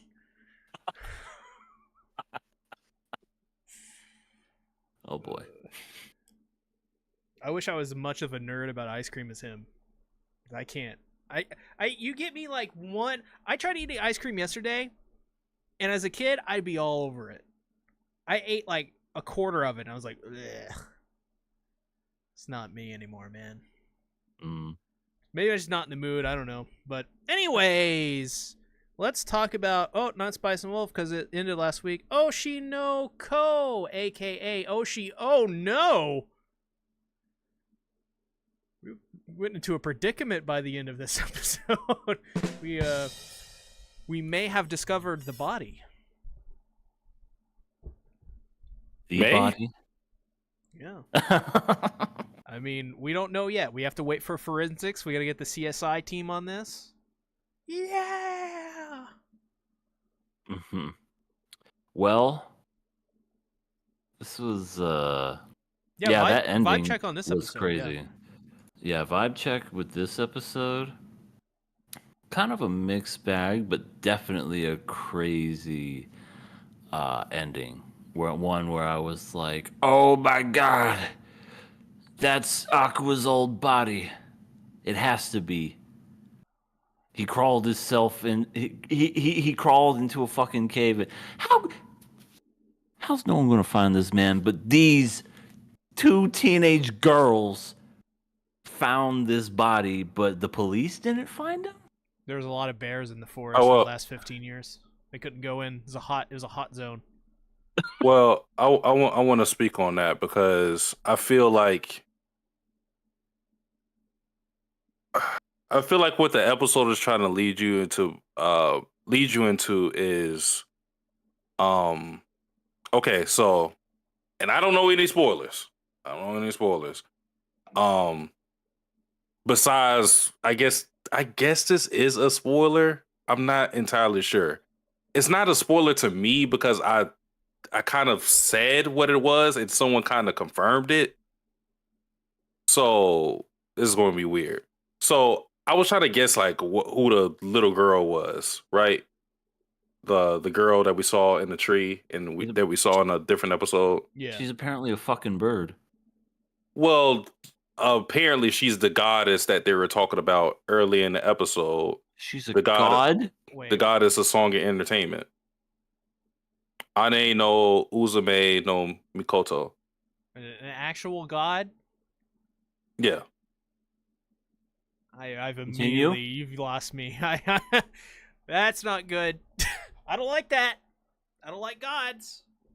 I mean, listen, see, this is coming from a show where you can get reincarnated into another body and retain all your memories. True, and I was expecting a shaman of some degree, but I don't know. Man. Just make it like a fucking dog or something. A dog? A fucking Cube creature? Yeah. Just give up your soul. I'm sorry. I was gonna say like I just wanted to. So okay, so we have that.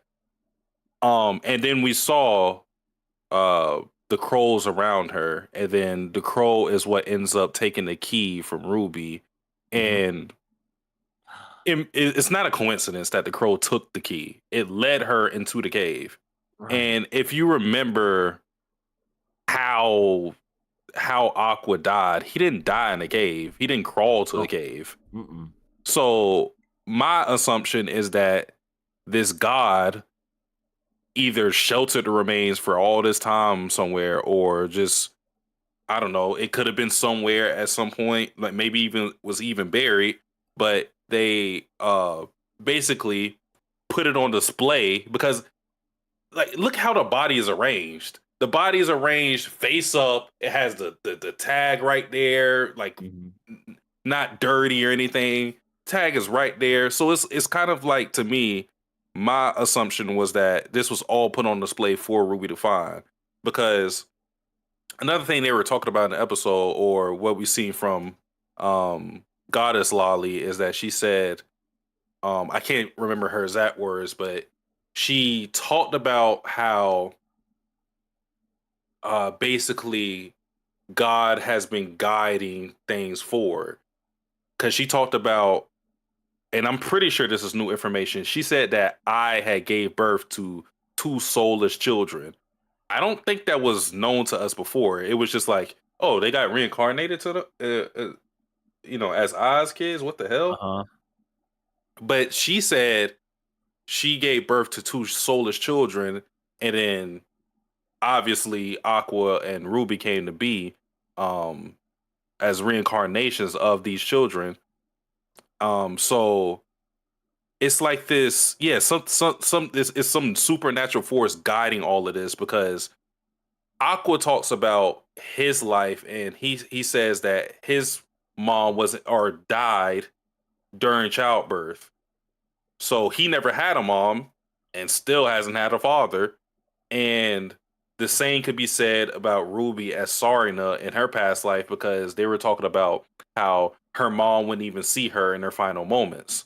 So she didn't have a mom technically either. So it seems to be some divine intervention leading all of this to happen. For what reason, we don't know. But it's definitely not a coincidence that things happen the way they did. For sure. For sure. Yeah. I don't know. When I think of gods, I think of like convoluted scenes that delve into like, I don't know, like really complicated mechanics and topics. It just I don't know. I don't know. Gives me some what was that show we watched? It was like the robot stupid girls. And like at the very Robot end girls. that we killed, the girl that like punched people, Metallic Rouge. Oh, Kind of reminds me of that. yeah. Like I don't want it to go in that direction where it's like by the end it's like, you are chosen by God to do this thing, and now let me sit here and explain for 25 minutes this super complex narrative that I must deluge upon you because the writer wanted to get gods in there. I don't know. I'm just worried about that. Also, now we have a god plot. Yeah. We have How many plots do we have? We have the Ruby wanting to bone the doctor plot. I didn't know that was a plot. I mean, well, we it had kind of. I guess you could like roll that into like, I guess it's like a love triangle. It's already complicated. There's the acting thing. There's the dead mom plot. There's the revenge of the dead mom plot. Yeah. There's the look at me, we're going to be an idol plot. Yeah, there's the idols thing. God, it just feels like, granted, now I feel like because of the last episode that there is some confidence that I feel that he can definitely sort of weave it all into like this coherent package eventually. But it does have me worried that there's too much going on.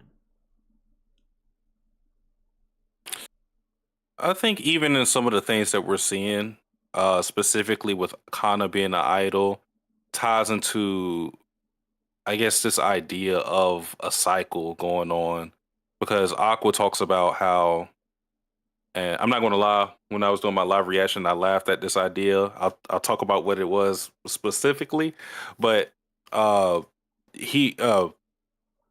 Akane has this scene where she's dirty macking. If you don't know what dirty macking is, is when you is when you basically you're trying to get with somebody and you know somebody else is interested in them, so you try to downplay that other person. So it's like if me and EA, no, let me say C because EA, has a girlfriend.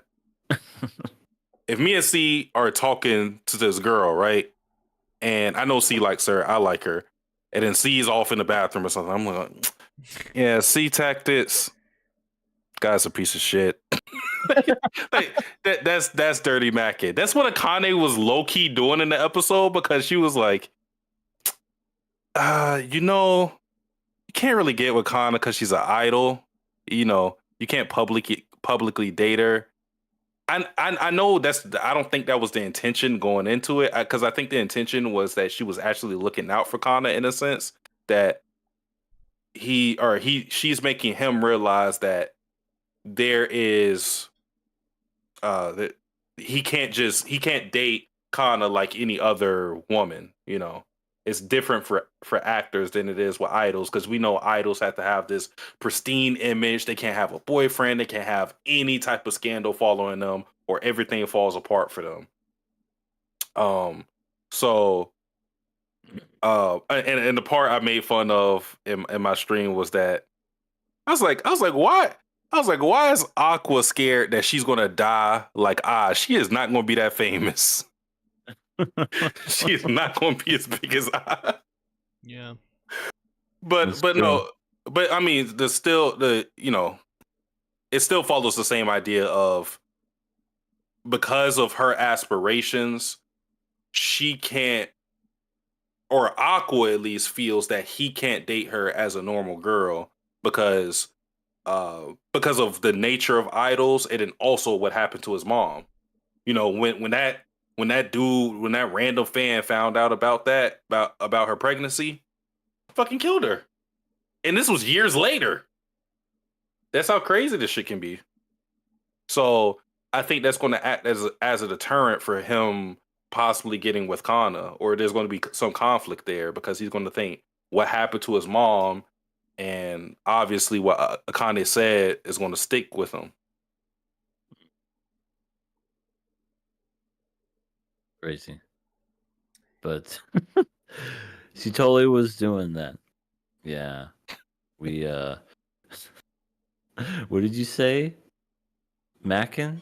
Dirty Mackin. Dirty Mackin. That's what it's called. That's hilarious. I did think it was funny how Kana once the whole gang went to the whole city and everything, Kana was like, okay, we're gonna have so much fun, this is gonna be great. All of a sudden the producer was like, all right, time to get your ass to work. You're a minor, so we got your ass till 10 p.m. I like a meme show is like, I can keep working. Yeah, and she had the look of terror as she said it. So I think it was like one of those where it was like sarcasm, but also like, call the police. Help. I need help. She's really insecure about being 25, which is funny to think about, but it's not that old. Yeah, but we understand why that is because I mean her career is a young woman's career. So it's not as if she's old, but she feels a lot more older, especially when you look at like the demographic of the people in her profession of being idols. Yeah, I mean, she's pushing 25. Soon you're almost 30. Damn. No, I say at this fucking point, she should just she's like got one foot in the grave, She's almost dead. Grandma meme cho. Yeah, she's gonna go, oh, I remember being an idol. Grand meme. 2 years ago. Grand meme. Oh, that's great.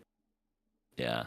That was pretty funny though, because Akane and Aqua got to spend more time with one another, and that's gotta be the weirdest fuck. You cut out. Sorry. Am I good? Yeah. So far. Okay. That was weird. what I was saying is that's got to be the weirdest fucking thing. Asking about your previous self's body and or Oh, life, and hey, is such and such here, knowing good and well that was you in a past life. Because yeah. what would he have done if she said, "Oh yeah, let me go get him for you"? Oh, that'd be it's, just, awkward. it's just some fat version of him just looking at him like, Hey, what's up? how are you? I'm your doctor. I'm Goro.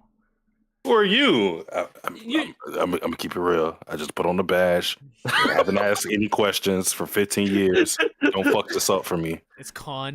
It's Cone. It's Cone from Bleach. Oh my god. he put on the badge and said, "I've been living this life for 15 years, rent free. Don't blow this for me, okay?" I don't know anything about being a doctor. You know how hard it is for me to do this? Sometimes I save people's lives. Sometimes I don't. I just go fuck it. Just cut that. My first week on the job, I actually killed 3 people. Just some buttons and shit. Oh my god. Bro, I prescribed them. I don't know what's a drug. Oxycontin. I prescribed a child OxyContin for no I mean, reason because I didn't know what and I they're- was doing. They're doing all right. It's just drug addicts now.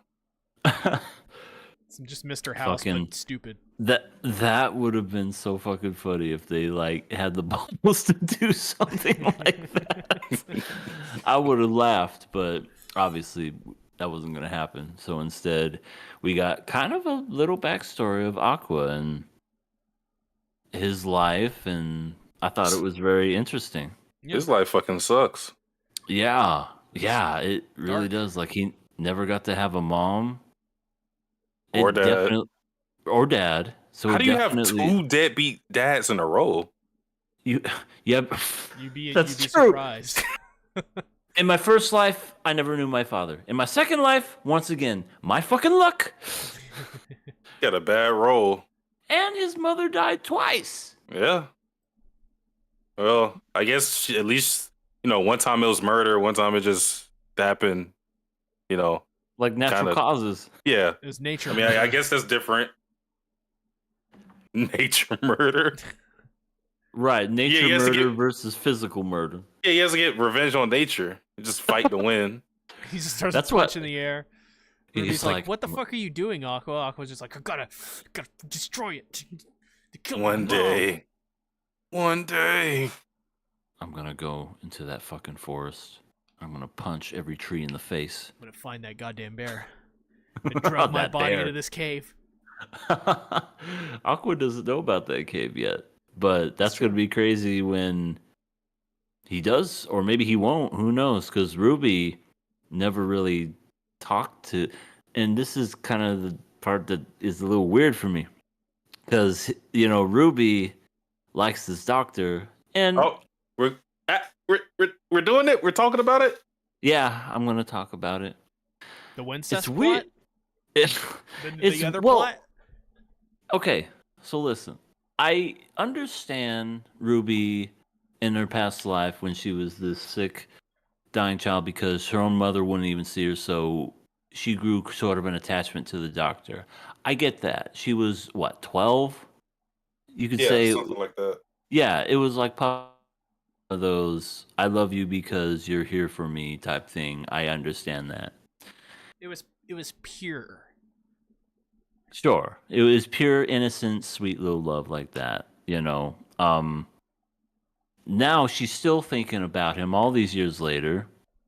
And she even talked about an age gap with Akane. And Akane's ass is like, 10 years, that's fine. Kane's a bad influence. I'm starting to find out. He really is. She's like, I'll help bury a body. 10 years is okay. This is criminal. She really is. She's psycho. Next thing you know, she's gonna come out and be like, "I have concepts of a plan." Oh my god. I'm gonna sleep with someone 10 years older than me and murder them. Yeah, that's gonna be Akane. She, and going back to Ruby, she still wants to meet with this person all these years later, not thinking of anything. It's like, oh, just a couple of years. Dude, if this person was still alive, he'd be, what, 15 years older than what he was? And he was an adult back then.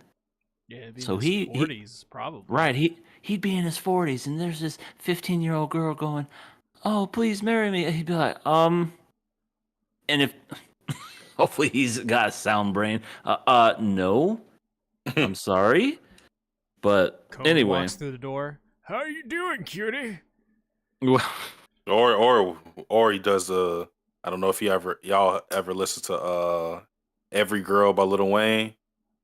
There's a dude I who want says every girl in the world. he says in one not Lil Wayne, I think it's Mac Main, says in the last verse, he said this about Miley Cyrus when she was like 15 or 16. He said, in about 3 years, holla at me, Miley Cyrus. Oh, I God. remember that. I remember that too. EA, we gotta do it, EA. We got to know get what? Mac Main. No, What? No, we gotta do the EA math. We gotta figure out.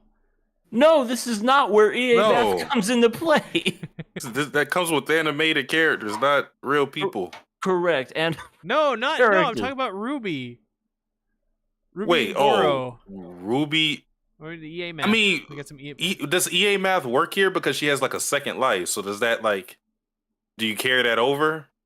right, because she was 12 then and then 15. So then you got 27. But even then, still technically speaking, Aqua's past life, he was an adult, older than her. Add 15 to that, he'd still be 30 or 40 something. It still wouldn't work. But what I was getting at originally was, if she finds out that Aqua was this other guy, that's gonna be fucking weird. It's You going to know be what I mean? incest. Right. And I don't like where this is going. You know what I mean? It's funny. It's just bad on both fronts. It's like incest and a huge age gap. Right.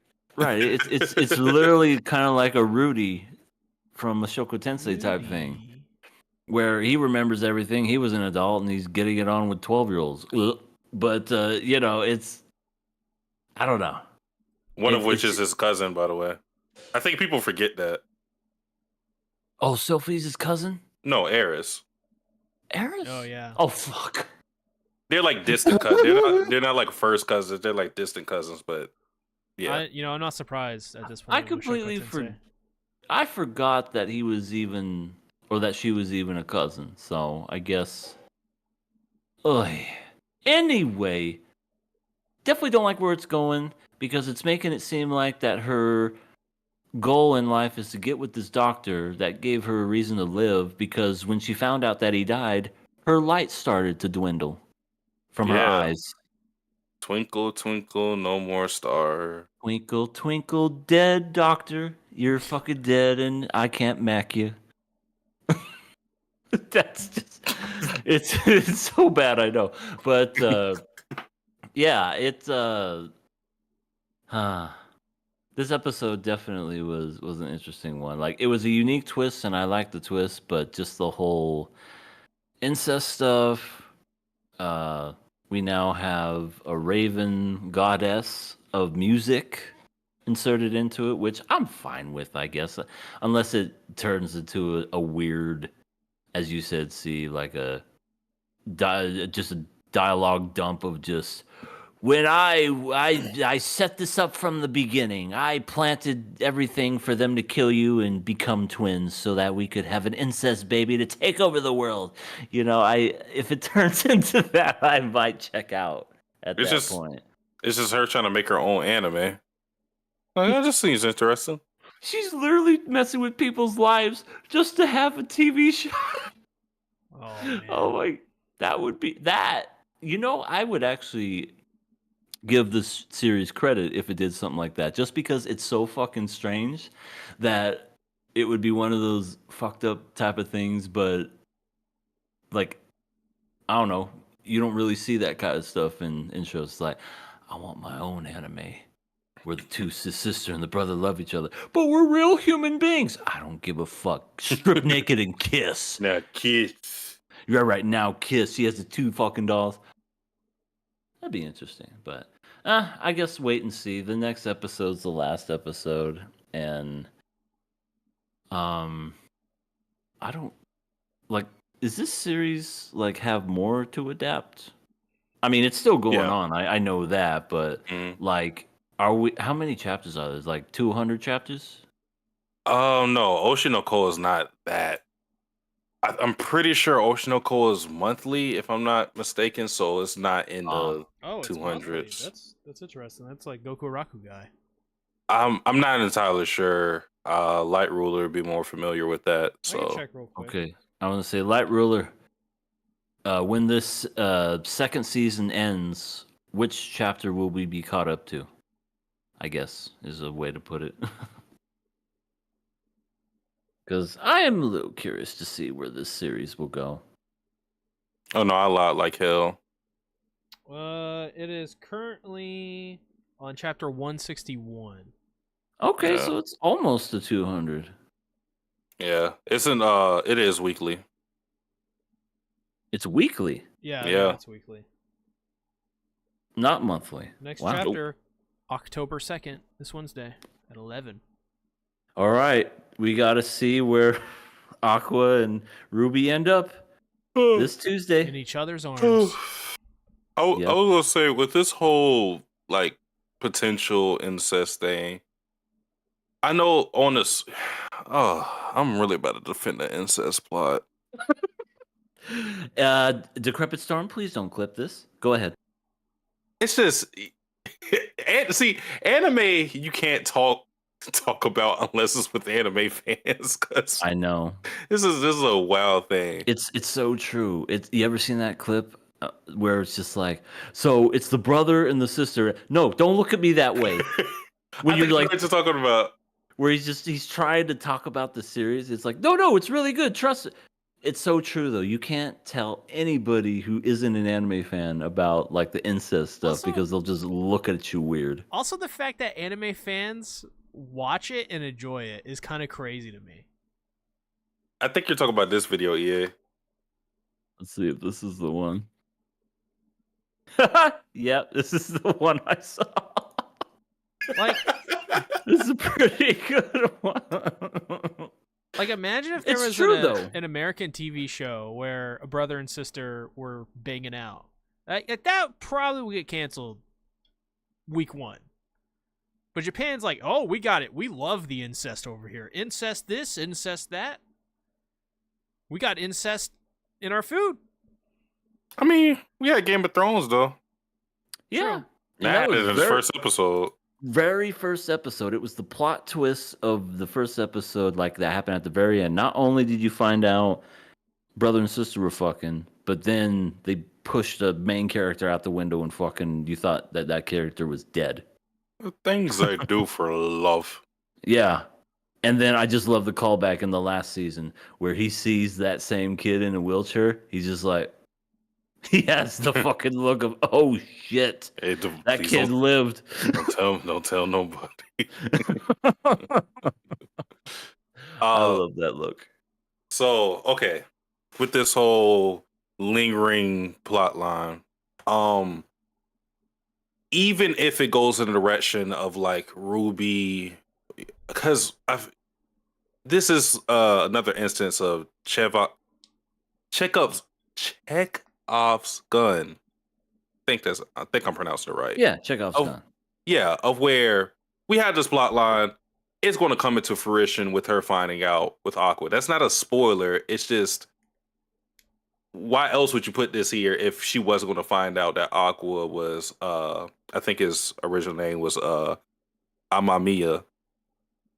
So if we expect that to happen, we're kind of speculating how would Ruby react to it. And my position is actually, let me throw in some caveats because it still matters how it's presented. But my position is, even if Ruby confesses or anything like that, and then she like declares her love for Aqua then and there, is speaking towards is speaking towards what EA was saying of her life being saved by Amamiya rather than actually loving her brother. So with that in Yeah. mind, it's it's still going to be odd. We all understand that. It's still going to be odd, but I don't think even what she's talking about right here, even if it wasn't Amamiya in Aqua's body, I still don't think it would go in a romantic light because like look at how Ruby is imagining Amamiya in her like little dream flash forward or whatever. She's still imagining him as she remembers him. So she's not really even thinking about the consequences of time. Like 15 years later, he wouldn't even look the same. I don't know how old he was then, but he would have to be in his mid 40s or even older than that. Yeah. And who's to say he's the same person? You know what I mean? We say he doesn't have Right. a wife and a kid and a whole family. Yeah. Yeah. So Exactly. she's not really thinking about the consequences of time or anything like that. She's just talking about her admiration because he made life worthwhile for her um when she was in her time of need. So I don't think it's romantic feelings that she even feels for Amamiya. It's gratitude and appreciation, but she channels it in a way of love and that's just not how it is, I don't think. Yeah, I also I wasn't exactly when I saw this, I wasn't exactly like, "Oh my god, incest." Either. I was more of just like I felt I actually kind of want to see what happens when Ruby figures out Aqua is, her former doctor and all that, because I never took in the way Ruby was describing all of that as it being sort of romantic love. I also don't think the confession before she passed away was even romantic either. I think as I said before, I think it was 100% pure. It's one of those things like he went above and beyond to make her life as good as it possibly could be. And in return, at the end of her life, she didn't have anyone in her life. So of course she would be, she would love him deeply. Romantically, I'm not so certain, I guess. And yeah, I think that gets into what you're saying, Satsuki. But that was sort of my perspective. Was I just don't, I don't know. I don't I, know. I think one thing that's becoming clear in the series is a lot of the romance is kind of dirty and not really pure unless we kind of like look at Kana and Aqua. Maybe they're the only ones that don't really seem like their potential love is bogged down by all these other X factors of the initial attraction not being some different feeling like gratitude or admiration, even though that's a part of it because even Kana respected Aqua's acting and was kind of enthralled by it. um yeah, you're seeing a lot of the romantic relationships not be too romantic. I think that's Yeah, becoming a that's theme true. in the show. There's a lot of I Yeah. can't do that, I can't do this in this show. A lot of Yeah. characters have that with them, like this almost taboo, these restrictions that they can never do. Yeah. Heck, even Aqua and Akane's relationship is based on lies anyway. Yeah, it's really interesting. It's really interesting. There's a lot of everything's so complicated. It's like an Avril Lavigne song. Why you gotta come in so complicated? A Yeah, boo boo. yeah. Can we talk about the Akane and Kana scene where she basically was fangirling over the but Yeah. really didn't want to admit that she looked that way and was just like, yeah, you look good, I guess. Yeah, Yeah, it was cute. It yeah, was adorable. I like that. That was really fun. I have a question though. Is Ruby gonna take her old keychain? I think so. And some of the bones. just get a just get a funny bone for the hell of it. I mean, I don't always want to see one of these. I mean, oh well, he ain't gonna need it anyway. Ruby, So what here, the fuck let are me you get. doing? This is a murder scene, possibly. Shut up, Akane. I'm taking a kneecap with me. No, you can't take. That Come is on, not big hygienic. sis, take the skull. Come on, sis. Look, would you like me, baby? What if Aqua walked in right as they were doing that? They had like googly eyes, so they put googly eyes on the body. I already know what would happen. This is what he'd do. Walk right in, bend over, look, and then turn right around.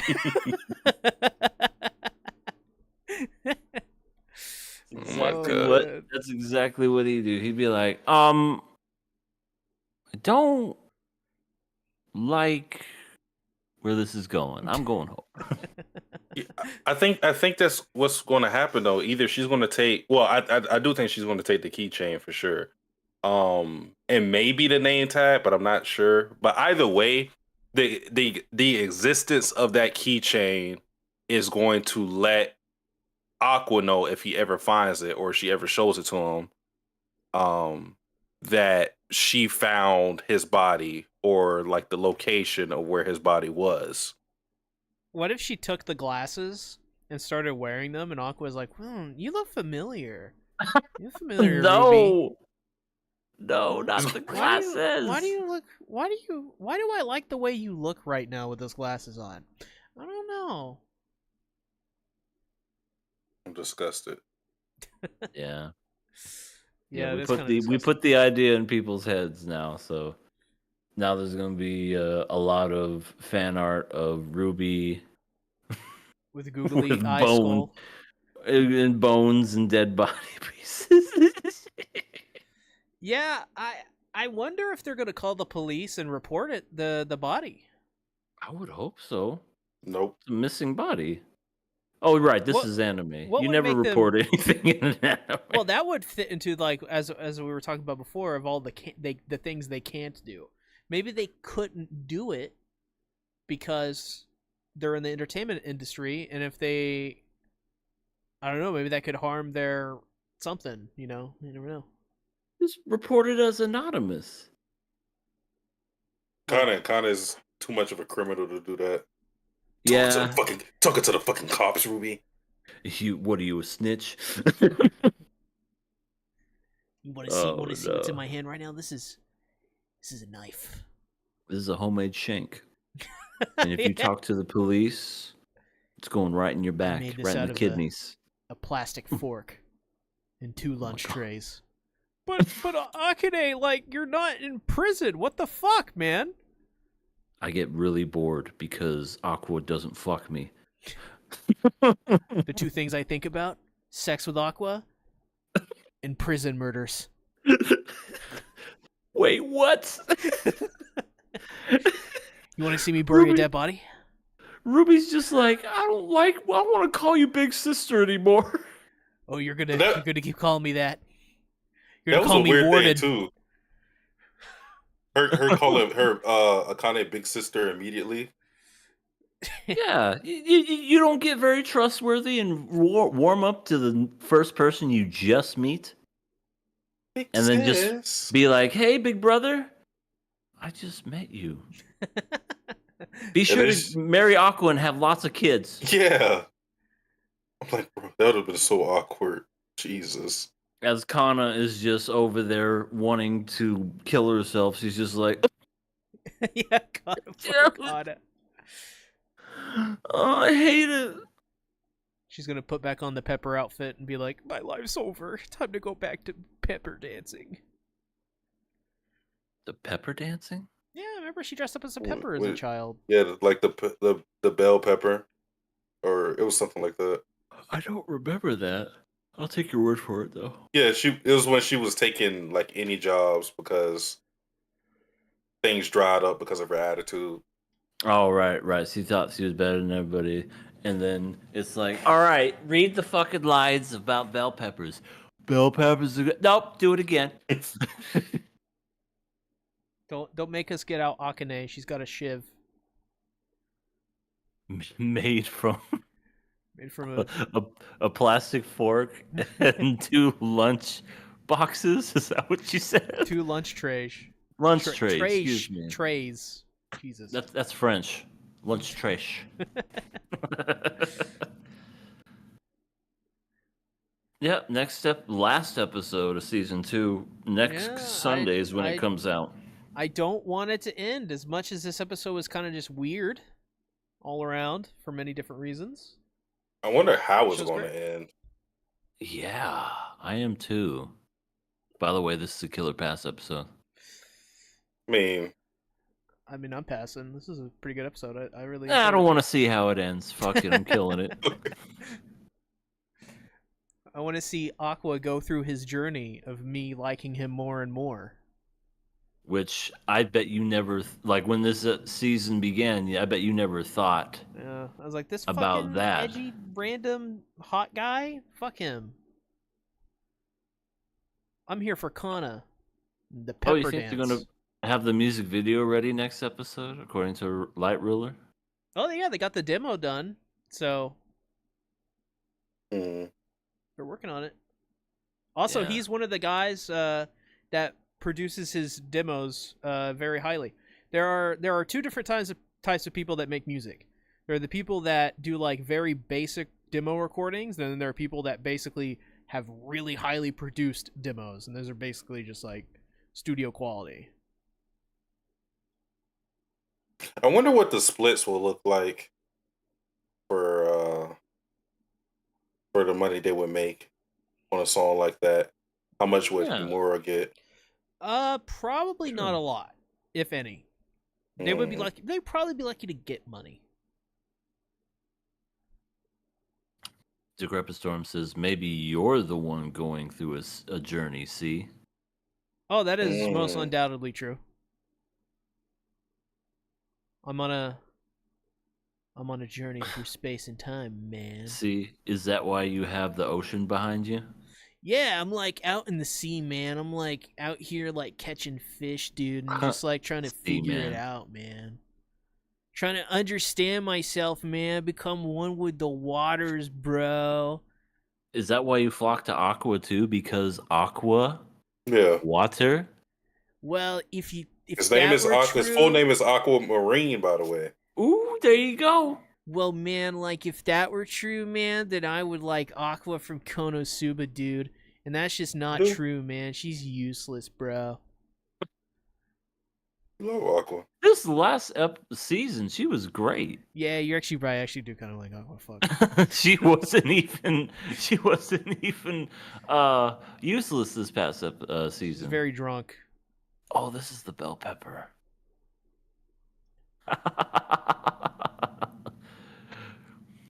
Do it again, you little shit. Do that dance I like. Talk about bell peppers. Say the word bell pepper. Do it. Do it. Say the word. Say the word, Kana. Say the it. word. And because she's a kid, he can't like get too physical with her, but he can take like in Japan how they have those like fans that are like all kind of like folded up, but when they hit you, it makes a little sound. Yeah. Or it just has like a giant hammer. Like remember Bray Wyatt had that giant hammer? Oh yeah, was that clearly mallet. fake. Oh, very. She has one of those. Very. Mm-hmm.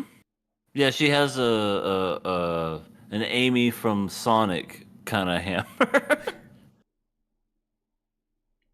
Okay. Well, that's it from me. Yeah, I'm passing it. Yeah. Just for Mimcho, maybe it will restore some of her sanity. She's young in my heart. Okay. That's talent right there. Did you see me do that? Clip it. Clip it All and right. ship it. Well, hold on. I'll do it again, but my whole beard. See that? That's what you get when you get KOA. That's That's the dollar quality for you. But you got that shit for free. that. See that right there, boys? That'll make you men. This is what gets you laid. Yo, I wonder if I can do that. Hold on. No, but I'm close. I Do can you have a almost little do beard? it. Yeah, I forgot I kind of cut it a little bit every now and again when it gets too long. Cool.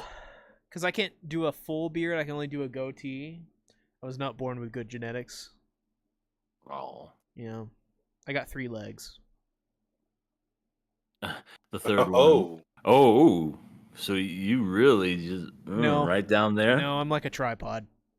No, that's great.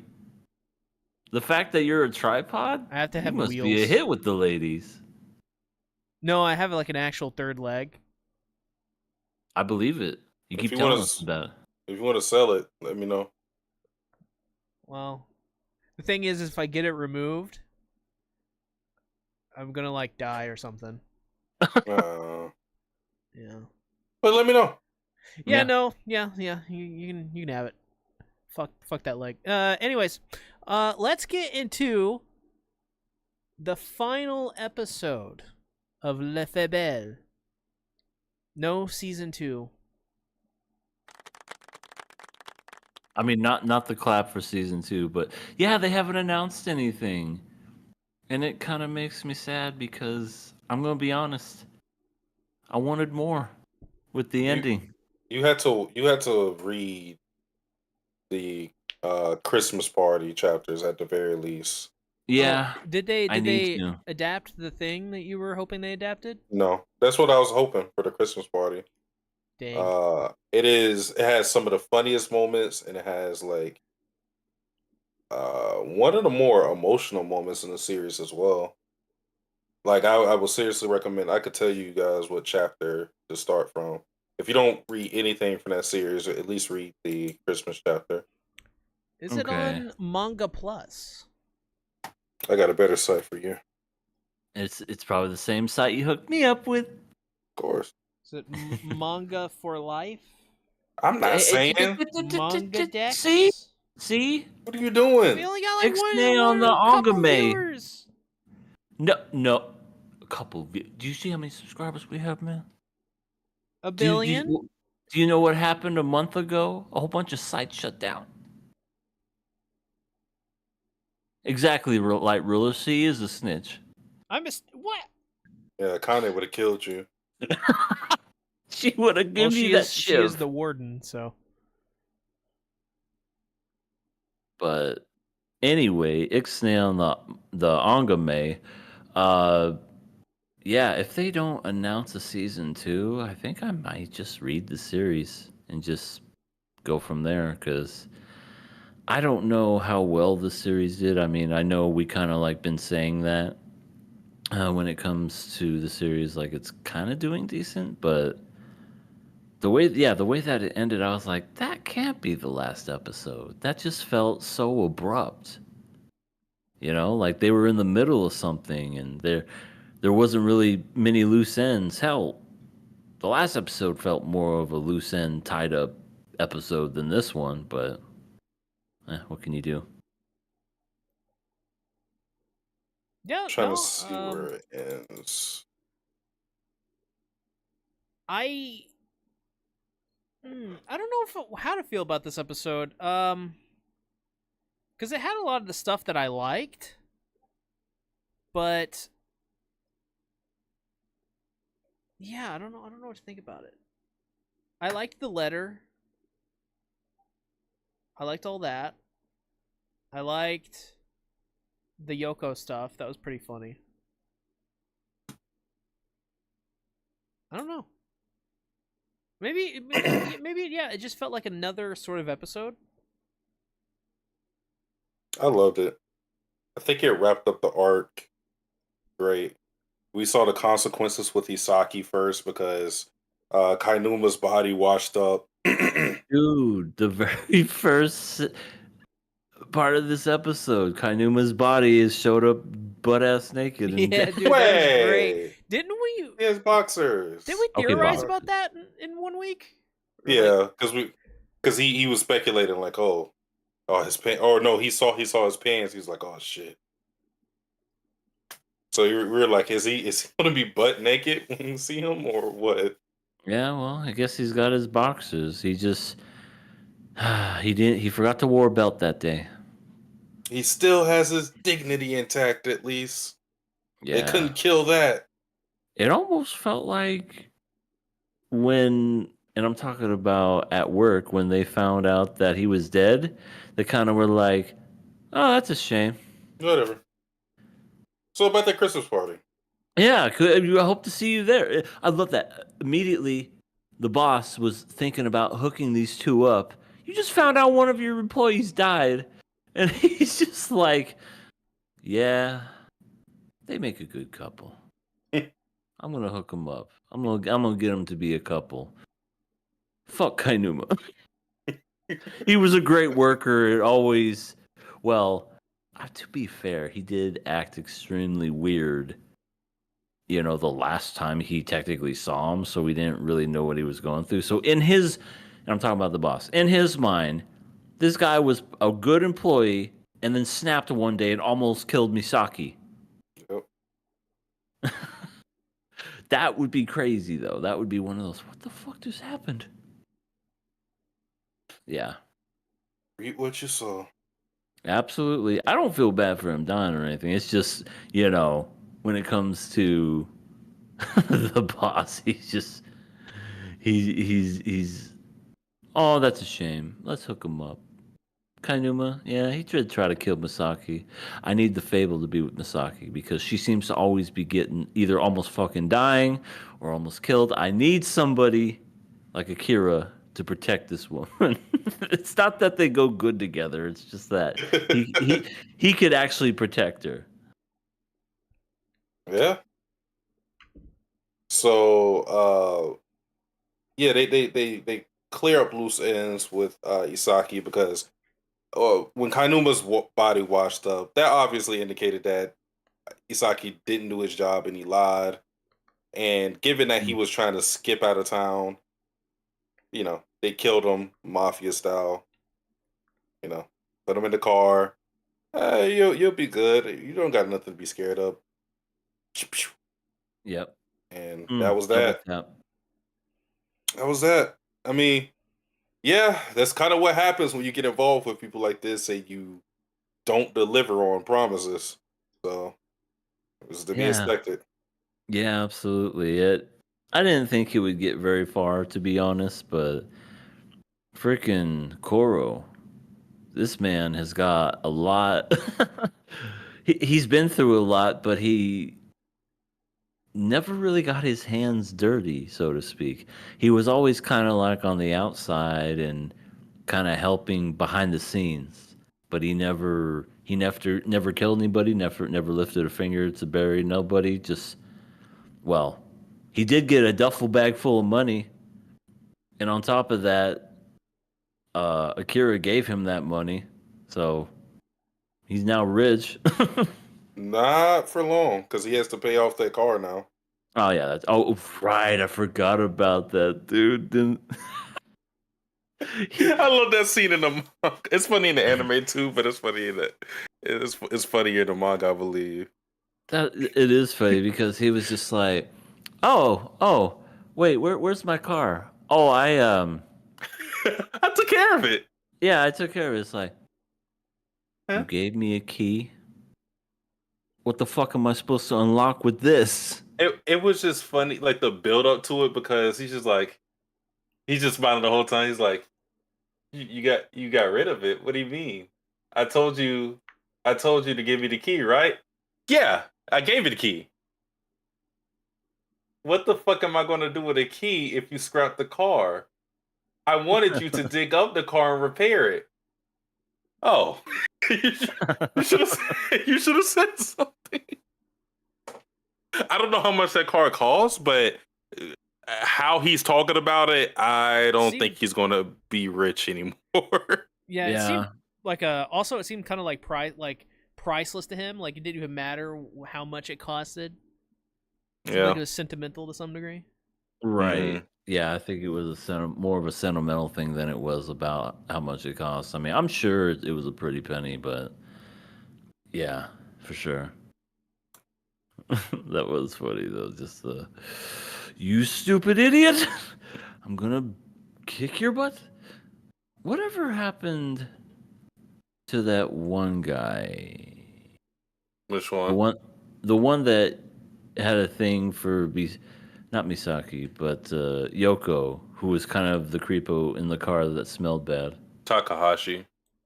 I f- like he kind of like left after that one incident, like halfway through the series. Kind of got traumatized, and that was it. Right? He's like, you know what? This isn't for me. I think I'm out of here. I'm never having sex again. It's also that Kuro's more You like competent. sex? No, Wrong answer. but Like, I was gonna say with Takahashi, he's kind of like he's low on the totem pole when it comes to the Yakuza members. So Kuro is legit like not the captain, but he's in a leadership role. He does like a lot of the grunt work for Akira, but he does that willingly. He actually is in command of people, and he's pretty competent at his job. I know we may look at him as a joke because of the interactions he has with Akira, but when it comes to him actually doing Yakuza work, he's on his job. He doesn't fuck up like all these other people. true. Like he knows how to handle business. Right. He would bury a body, not throw it in the fucking lake and wish for the best. Yeah, I mean, yeah, you can see the stark difference between someone like Isaki because he used to be in the Yakuza, and somebody like Kuro. Because Kuro outright said that if Suzuki didn't kill him, he was going to do it just for him trying to snoop around about the Maguro group. After he already left and got locked up. Right. And I think there was a reason why he used to be Yakuza. Probably because he sucked at his job back then, and they just were like, dude, you need to go. But yeah, You're liability. yeah, they reference a moment that we never see, but they said that uh, he got locked up for like 3 years or something like that for some incident, and Being a dumbass. their account is that he basically just ran away. Which, given what we see in this episode, probably things got too hot. He was supposed to do something, reneged on it, and then just abandoned responsibilities, and yeah. Also, Decrepit Storm, are you speaking Japanese? Arigato, daijobu. I think that's the "Do you like sex" line. Oh.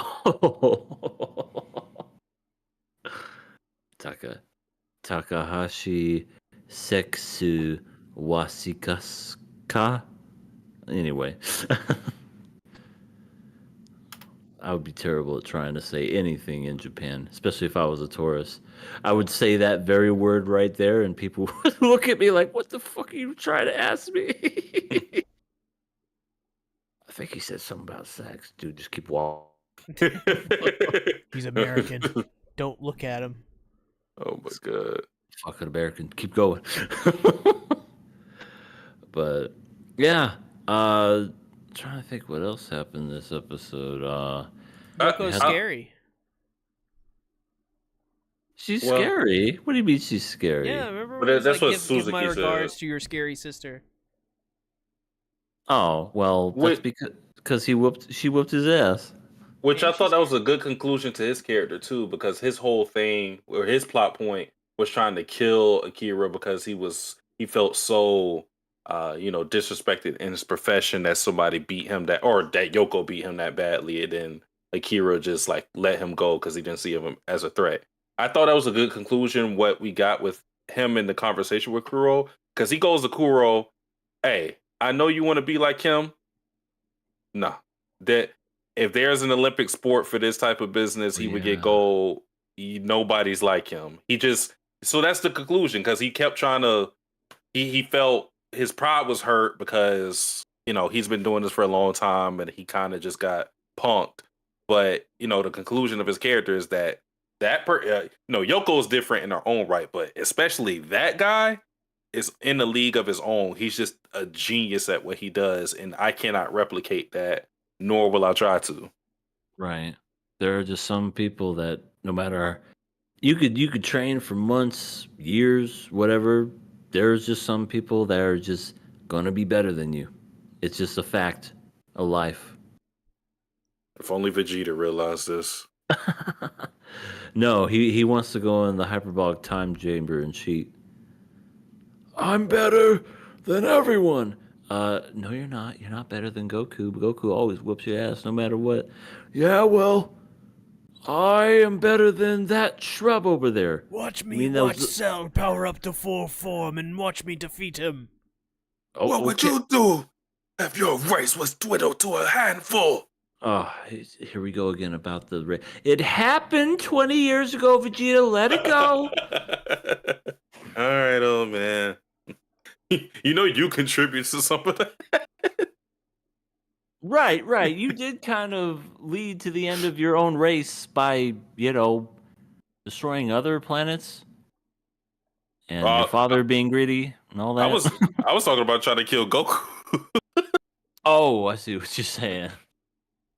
Like, yo, you got a hand in that too. Yeah. Yeah, you tried to kill Goku and yeah, you did get the upper hand on him a few times until his son decided to flatten you like a pancake. Mm. But Uh, let's see w- what else was there.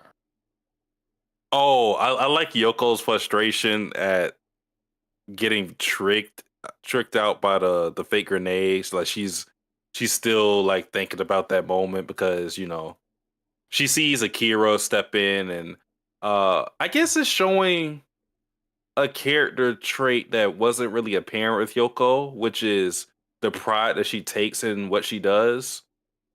Because it feels like to me that she looks at Akira and it's kind of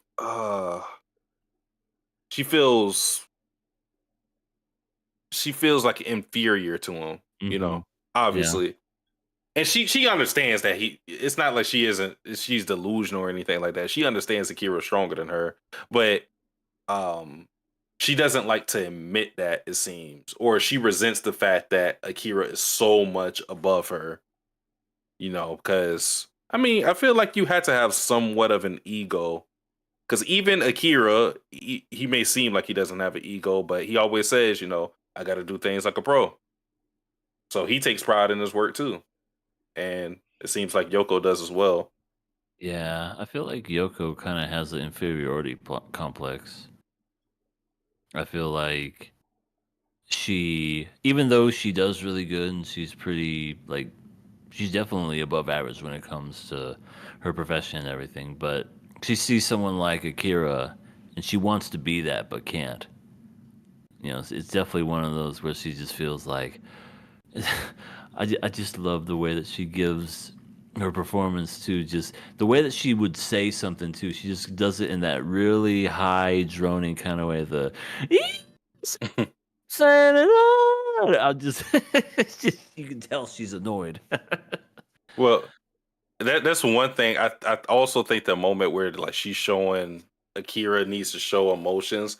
That's like her way of taking it into her field of maybe Right. not expertise, but showing that there's an aspect to this assassination thing that she's better than Akira at, which is I guess espionage because Akira just is emotionless most of the time, so it's really hard for him to blend in with regular society as opposed to Yoko who can talk with anybody if she wanted to. Mm-hmm. I I do love the facial expressions that they did too. I agree with Decrepit Storm. Give Akira an Oscar. Just act surprised Ah! and now be afraid. it was it was hilarious. That was pretty funny. Yeah, he has to work on that a little bit. Oh, Akira's now 1,000 yen an hour man. Yes, We finally made it. he's finally there. We go. He's He's rich. getting benefits. Woo! He's getting that 401k. He's got that insurance, life insurance. You know, he's got what else does he have? PTO. He's got paid time off.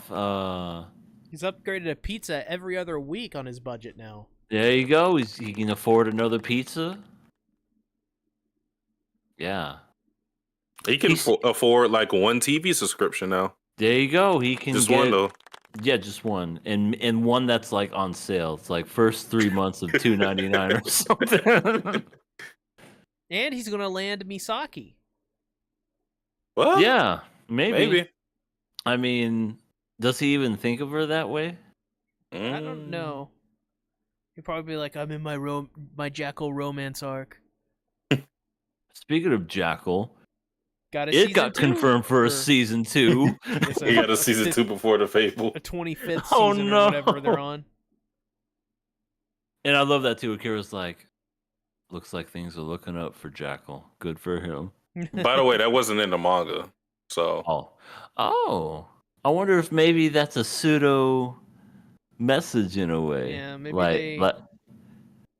maybe they're it's trying there to tell for us. posterity of like, if it does get a season 2, it's like, hey, look. Right. It was in there. It was hidden in the anime the whole time. yeah. In fact, let me ask Google right now. Will the Fable get a season 2? You're gonna need a bunch of AI articles. There's going to be some articles that just say Fable season 2 news. Yeah. The Fable is not the Fable has not been announced to have a season 2 yet, but blah blah blah. It's going to say the synopsis, blah blah blah, random article. Yeah, there's nothing. It's just a bunch of videos saying like you said, potential season 2, blah blah blah. I don't think there's gonna be Hello, a season my name 2. is John, and I am here today to tell you about the Fable news. John? Is that you, John? Our John? The Fable Or is it John? has just ended after its run of 25 episodes, and fans are clamoring for an announcement of season 2, but it has yet to be confirmed yet. The studio behind it has not came out and said anything about The Fable season 2. So that means no. We're probably not going to get it, and it's a shame because I really enjoyed the series. Last episode, there's some funny stuff that happened in it, but to me, it didn't feel too much like a conclusion, which is unfortunate. But yeah, I'll have to read. I love the last episode because I feel like it wrapped up this arc, and I think the letter was great, and it gave you like it's not conclusive in a sense that we didn't talk about that, but I think it's conclusive in a sense that if this was like a season 1, I think this will be a good ending for a season 1. But obviously, it doesn't feel conclusive for the series because I think maybe it's the fact I want a season 2, and I'm so down bad about it that it's kind of clouding my. Maybe I have to go back and rewatch the episode because I remember last night because I even watched the ending for the first time.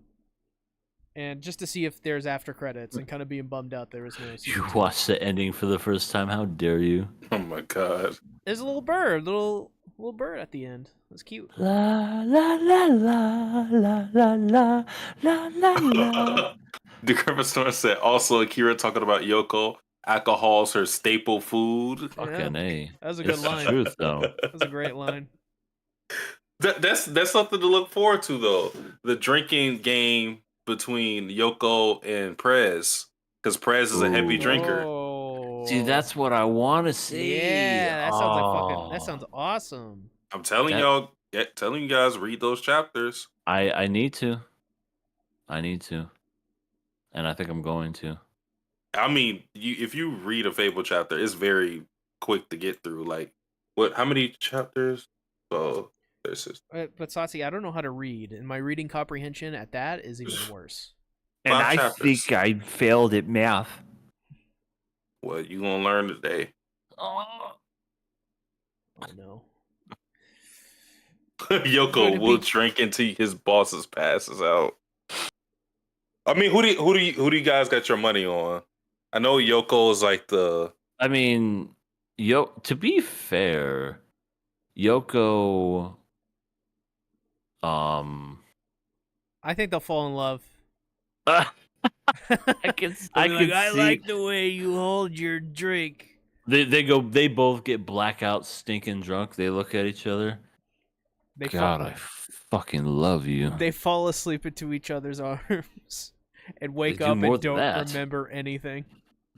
They wake up in the same bed, naked, and they go, Yoko, Let's not speak of this ever again. want to go for Goodbye. round 2." it's like the JJK thing, the strongest drinker in history versus the strongest drinker of today. Yeah, pretty much. Wait, who wins, Yoko or Nami? In a drink, I mean, Nami is like she's like Nami she's like outdrank an entire town and wasn't even a lick drunk. I was gonna say, like Nami is like actual anime level. Yeah. It's like comparing like Akira's strength to Goku. like, or I was going to just say Luffy. Okay, that too. Dang, It's a mismatch. Yeah. dang. Well, I definitely will admit the part with the letter was pretty sweet. It was basically That kind of was great. it was basically kind of like even though we'll be away, think of me while I'm gone. We may not see each other again, but the next time you see me, I'll be standing. I'll be walking. I'll walk on my own. Pretty sweet. Yeah. And also, they basically said that, or she said, that she was going to get sold into prostitution if it wasn't for him. Yeah, Like, he he saved saved her. her. It's crazy. So, yeah. Yeah. I Good for want her. more. I want more. I want to see a spinoff with Hina doing stuff. Did you say that because she's in a wheelchair? How dare you? I want to see her learn how to walk. I mean, it's always a possibility for that. It didn't happen in the first Fable series, but there is a second. There's a second part to the Fable, so I mean, I don't know if she ever shows up, but it's not, it's not impossible. Yeah, I think she had a really good end to her arc. It was really nice. She's a fun character. Yeah, but it still would be good just to see her show up at some point in time. Maybe even, I don't know, maybe even Akira does end up living a normal life. And because that happens, he can meet her. Oh, yeah, the Fable second part is done. Yeah, it's all the way done. There you I go. gotta read that. Guess I have to as well. Ladies and gents, is this a killer pass wave for this show? Let's killer pass it. What are we thinking? It's not a killer pass for this one, is it? Well, whatever. Let's just change the rules. Oh, whatever. Fuck it. Let's pass it. I'm passing it too. This show's fucking great, by the way. I don't know what my favorite show this season is. I can't decide. Spice and Wolf, Oshi no Ko, Le Fable. My dear friend Nukotan. That was your favorite? Oh, I loved it. I loved the Bashame and No. the carbon copy of the main character sister. Loved all that. That was just great.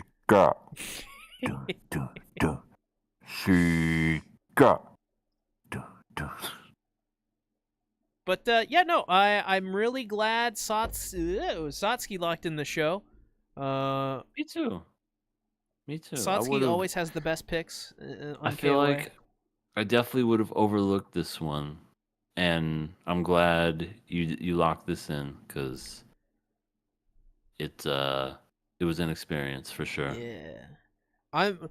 I'm over here just like, hey, let's check out this rad new shonen. And Satsuki's like, oh, but I have fine literature here for you. It's Right, called as he's Fable." smoking his little corn cob pipe. Oh, go fuck your suggestions, Sea Tactics. Oh, you're a piece of shit with your recommendations. Yes, yes. I find you quite shallow and pedantic indeed. I fought in your general direction. Hold on. I can't find the molecule, but I hope you suffer greatly in your life. I hope you get shanked and stabbed in the eye. All right. Yeah, there he is. There's Sasuke, the guy with critic. exquisite taste. Sasuke the critic. Okay, Sasuke the critic. This is what he looks like when he's judging things. Yeah. This is what I do when I watch anime. I literally just watch anime like this. Do you ever actually smoke anything from that pipe? You got any pipe weed? Don't smoke at all. There's nothing. I don't even know how to open this. Oh, that's how I open it. I always wanted to like smoke a cigar. Wow. Fancy.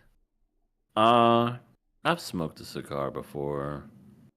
It was one of those we lit one.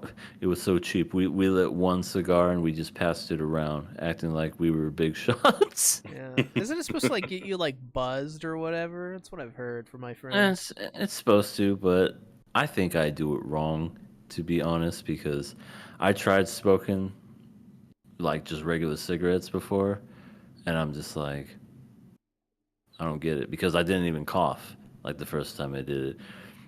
And they were like, you didn't do it right. I'm like, well, how the fuck am I supposed to do it? You're supposed to inhale it. Yeah. So then I go, okay, I'm inhaling it. And I for some reason, I just couldn't do it right. And he's like, dude, you're wasting my cigarettes. Give it back.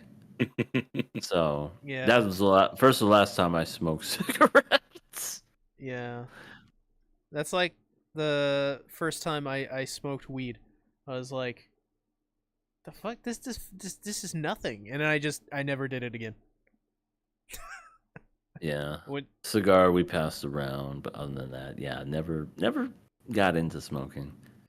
My parents smoke like chimneys, but I don't. That is a very good thing. I still want to try a cigar one of these days. Like a really high quality one, not like All right, we'll go to a cigar shop, yeah. a smoke bar, Yeah. over in Phoenix, and we'll have some. We'll pass it around. Hell Catch yeah. a whole bunch of disease. What? I mean, Oh yeah. I mean, what? We're still smoking cigars, right? mm-hmm. Yeah. Maybe the wrong type of cigars by what I'm hearing. Cubans, right? Cuban cigars, right? Yeah. Mark Cuban. The billionaire? Yeah, I mean, he's he's got some hell cigars. Yo, I Or I'll just find one that's laying on the ground and I'll just light it on fire. You know, that's how it goes. just find a cigar on the ground. Yeah, if you go to a smoke shop, we're about to find out. Well, let's go ahead and let's get into the questions. Lay questions. Let me bring it over real quick. We have 2 questions this week. The first one is, on a scale from 9 to 10, how cute was Kana's costume? 10. I didn't like it. It looked like Look at that one of those strawberry. It's adorable. Yeah, like strawberry shortcake, or what's it called? The Cabbage Patch doll, or I don't know, something that made me want to punch it. So I give it. I didn't like. I give it a 2. It was too much clashing with that outfit. Yeah, too much red. No, what? You can't say that about Kana. There's not Sure I enough can. red. She's got red in her hair, her eyes, her tongue. Her skin's kind of reddish too. Her blood is red for some reason. Yeah. You know, it's just For some reason. yeah, because every anime character, the color of their hair, that's the color they bleed out their body. Everybody knows that. She. Somebody should do fan art of her. Like just her entire character is the color of meat wad. Hey baby, it's me, Kana. Oh my god. I'm dumb as hell. She's adorable. Kana, best girl, 10, easily. Next question. Last question. Has an animal ever taken something from you? Nope. Yeah, multiple times. No. I guess if you say a dog, I guess, but Now, when it says taken, is it one of those where you're supposed to give it to the animal? Because that's happened to me lots of times. Like I've fed giraffes, I've fed birds. no. This is coming from. I'm pretty sure this is coming from Light Ruler, and he's probably saying it in response to Oshinoko. So he's probably referencing Oh, the crow. bird. Yeah. Yeah. I'm trying. Okay, now let me think of that then. Remember that time in the Marin show when she threw the burger or whatever, and the bird Yeah. ate it? Like Yeah. midair? That was crazy. That was hilarious. She took that seagull took the burger, and then Gojo was like, "Leave us alone, bird!" Threw the fries, and the bird caught it in midair. Best fucking part ever, which is funny because that wasn't even in the manga. But I have had some dogs take food from my hand. Like I was sitting on the ground and I was fixing to eat a sandwich, and this dog just friggin' took it from me. Mind you, I was young. I was probably like 10 or whatever, but it was like a picnic. And I remember my parents were like, "Army, drop it." But at that point, don't tell him to drop it. I'm not going to eat it now. Yeah. But it was just unexpected. And I remember like I cried, and they, I think we went to Burger King after that or something. I just remember that being a specific thing, and they gave me a milkshake to make me feel also better after that. Hey. So I remember a dog. I'm trying to think. No, I don't think there was ever a bird. Seagulls are pretty aggressive, but I don't think one ever got close to me to where I was like, "Hey, don't take my shit," because they take a look at me and then all I got to do is just lurch at them and then they'll fly away. I don't know if this was like taken, more if it was just eaten. But when I was a kid, I used to love Lunchables, as kids do. I had the pizza Lunchable, right? I was sitting down, probably watching God knows what, probably something I shouldn't have, like South Park. And this is, I want to say like 10 or 11, probably around this time. And I get up to go get a drink, and I come back, and my cat has eaten a majority of the Lunchable pizza that I had made. Was that Mr. Kitty? It was not Mr. Kitty. It was my sister's cat. She had a beautiful, beautiful black cat named Lonzo. Lonzo. Yeah, so that was his name, and he was a fun cat. My parents tell me all the time that cat was evil and mean, and I keep remembering this cat, and I keep remembering like loving this cat. So I don't know what the hell who's telling the truth. It must have implanted some memories into you from all the scratches and all the times it like slapped you with its paw or something when you were a kid. The prequel of Fat Cat, I don't know. where everything started. Meow.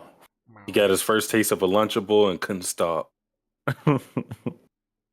Yeah, maybe cats, you get them hooked on human food, they don't go back. They don't want it. Yeah, that's true. They want to eat the meat. They want to eat the hamburger. Okay, I do remember another one. This one, an actual goose punked me out of some chips, and then I threw the chips just to make it go away. Oh man. Like, I feel embarrassed because that was like 4 years ago. It wasn't that long ago. Like, here I am enjoying some lunch with my girlfriend, my son's there, and all of a sudden, if these geese could talk, they would go, "Hey, you guys got a pretty nice setup over here. Why don't you give me your fucking chips?" You know, like some kind of like bully or something. And I knew it wasn't gonna work when I would go, "Hey, go away and leave." Didn't even fucking move. I'm like, I'm gonna have to either kick this, but I'm kid you not, like from the floor up, it was a big fucking goose, and it did something like I never seen a goose do before. Like, it got close to me, and then it like walked a little closer, and then it kind of did like a running kind of like scream. So it just went, "Ah!" And it like, but as like a goose, just imagine. "Ah!" And I just went, take it, take the chips, take the chips. And I remember I was like, let's leave. I said, let's leave. You All because of a you stupid goose. you got caught in like a wrestling promo for that Yeah. He called you bitch in that promo. Oh my God, that goose had my number. Like, he was like, I'm gonna embarrass this man in front of his wife and kid, and he's not a damn thing he's gonna do about it. You're like And Tony that's Khan watching CM Punk ruin everything. Oh my yeah, God. and he made that face just. But yeah, that's what it was like, and I was just like, because I was trying to scare it away, nothing. And these, I could tell these were wild geese too, because they weren't scared of people. So, but I will face my fears. If I do have a goose come up to me again like that, I'm just gonna kick it. Damn. Gonna grapple. I am, because all because of that one. It was definitely the leader, because he was walking out in front and he just did that, just really loud honk when I was threw my chips. You're gonna suplex it Oh, into oblivion. I may drop kick it, because it embarrassed me. I was just like, scary, but never again. I see a goose walking up. It's the same goose knocks on my fucking door. I look through my Ring camera and I see. It's like the angry chicken or whatever from Family Guy. Mm-hmm. Yeah, that was crazy. But that was the only 2 times I could really remember. That was the most recent one where they didn't take it from me. I gave it to them out of fear. Well, EA, I need you to regale me more about exactly where they can find you. I'll tell y'all where you can find me. Cowering underneath a desk. No, I'm kidding. You could find me over at my channel, Everything Animated. We do a bunch of nothing over there. But when I'm doing a whole bunch of nothing, I do a bunch of something.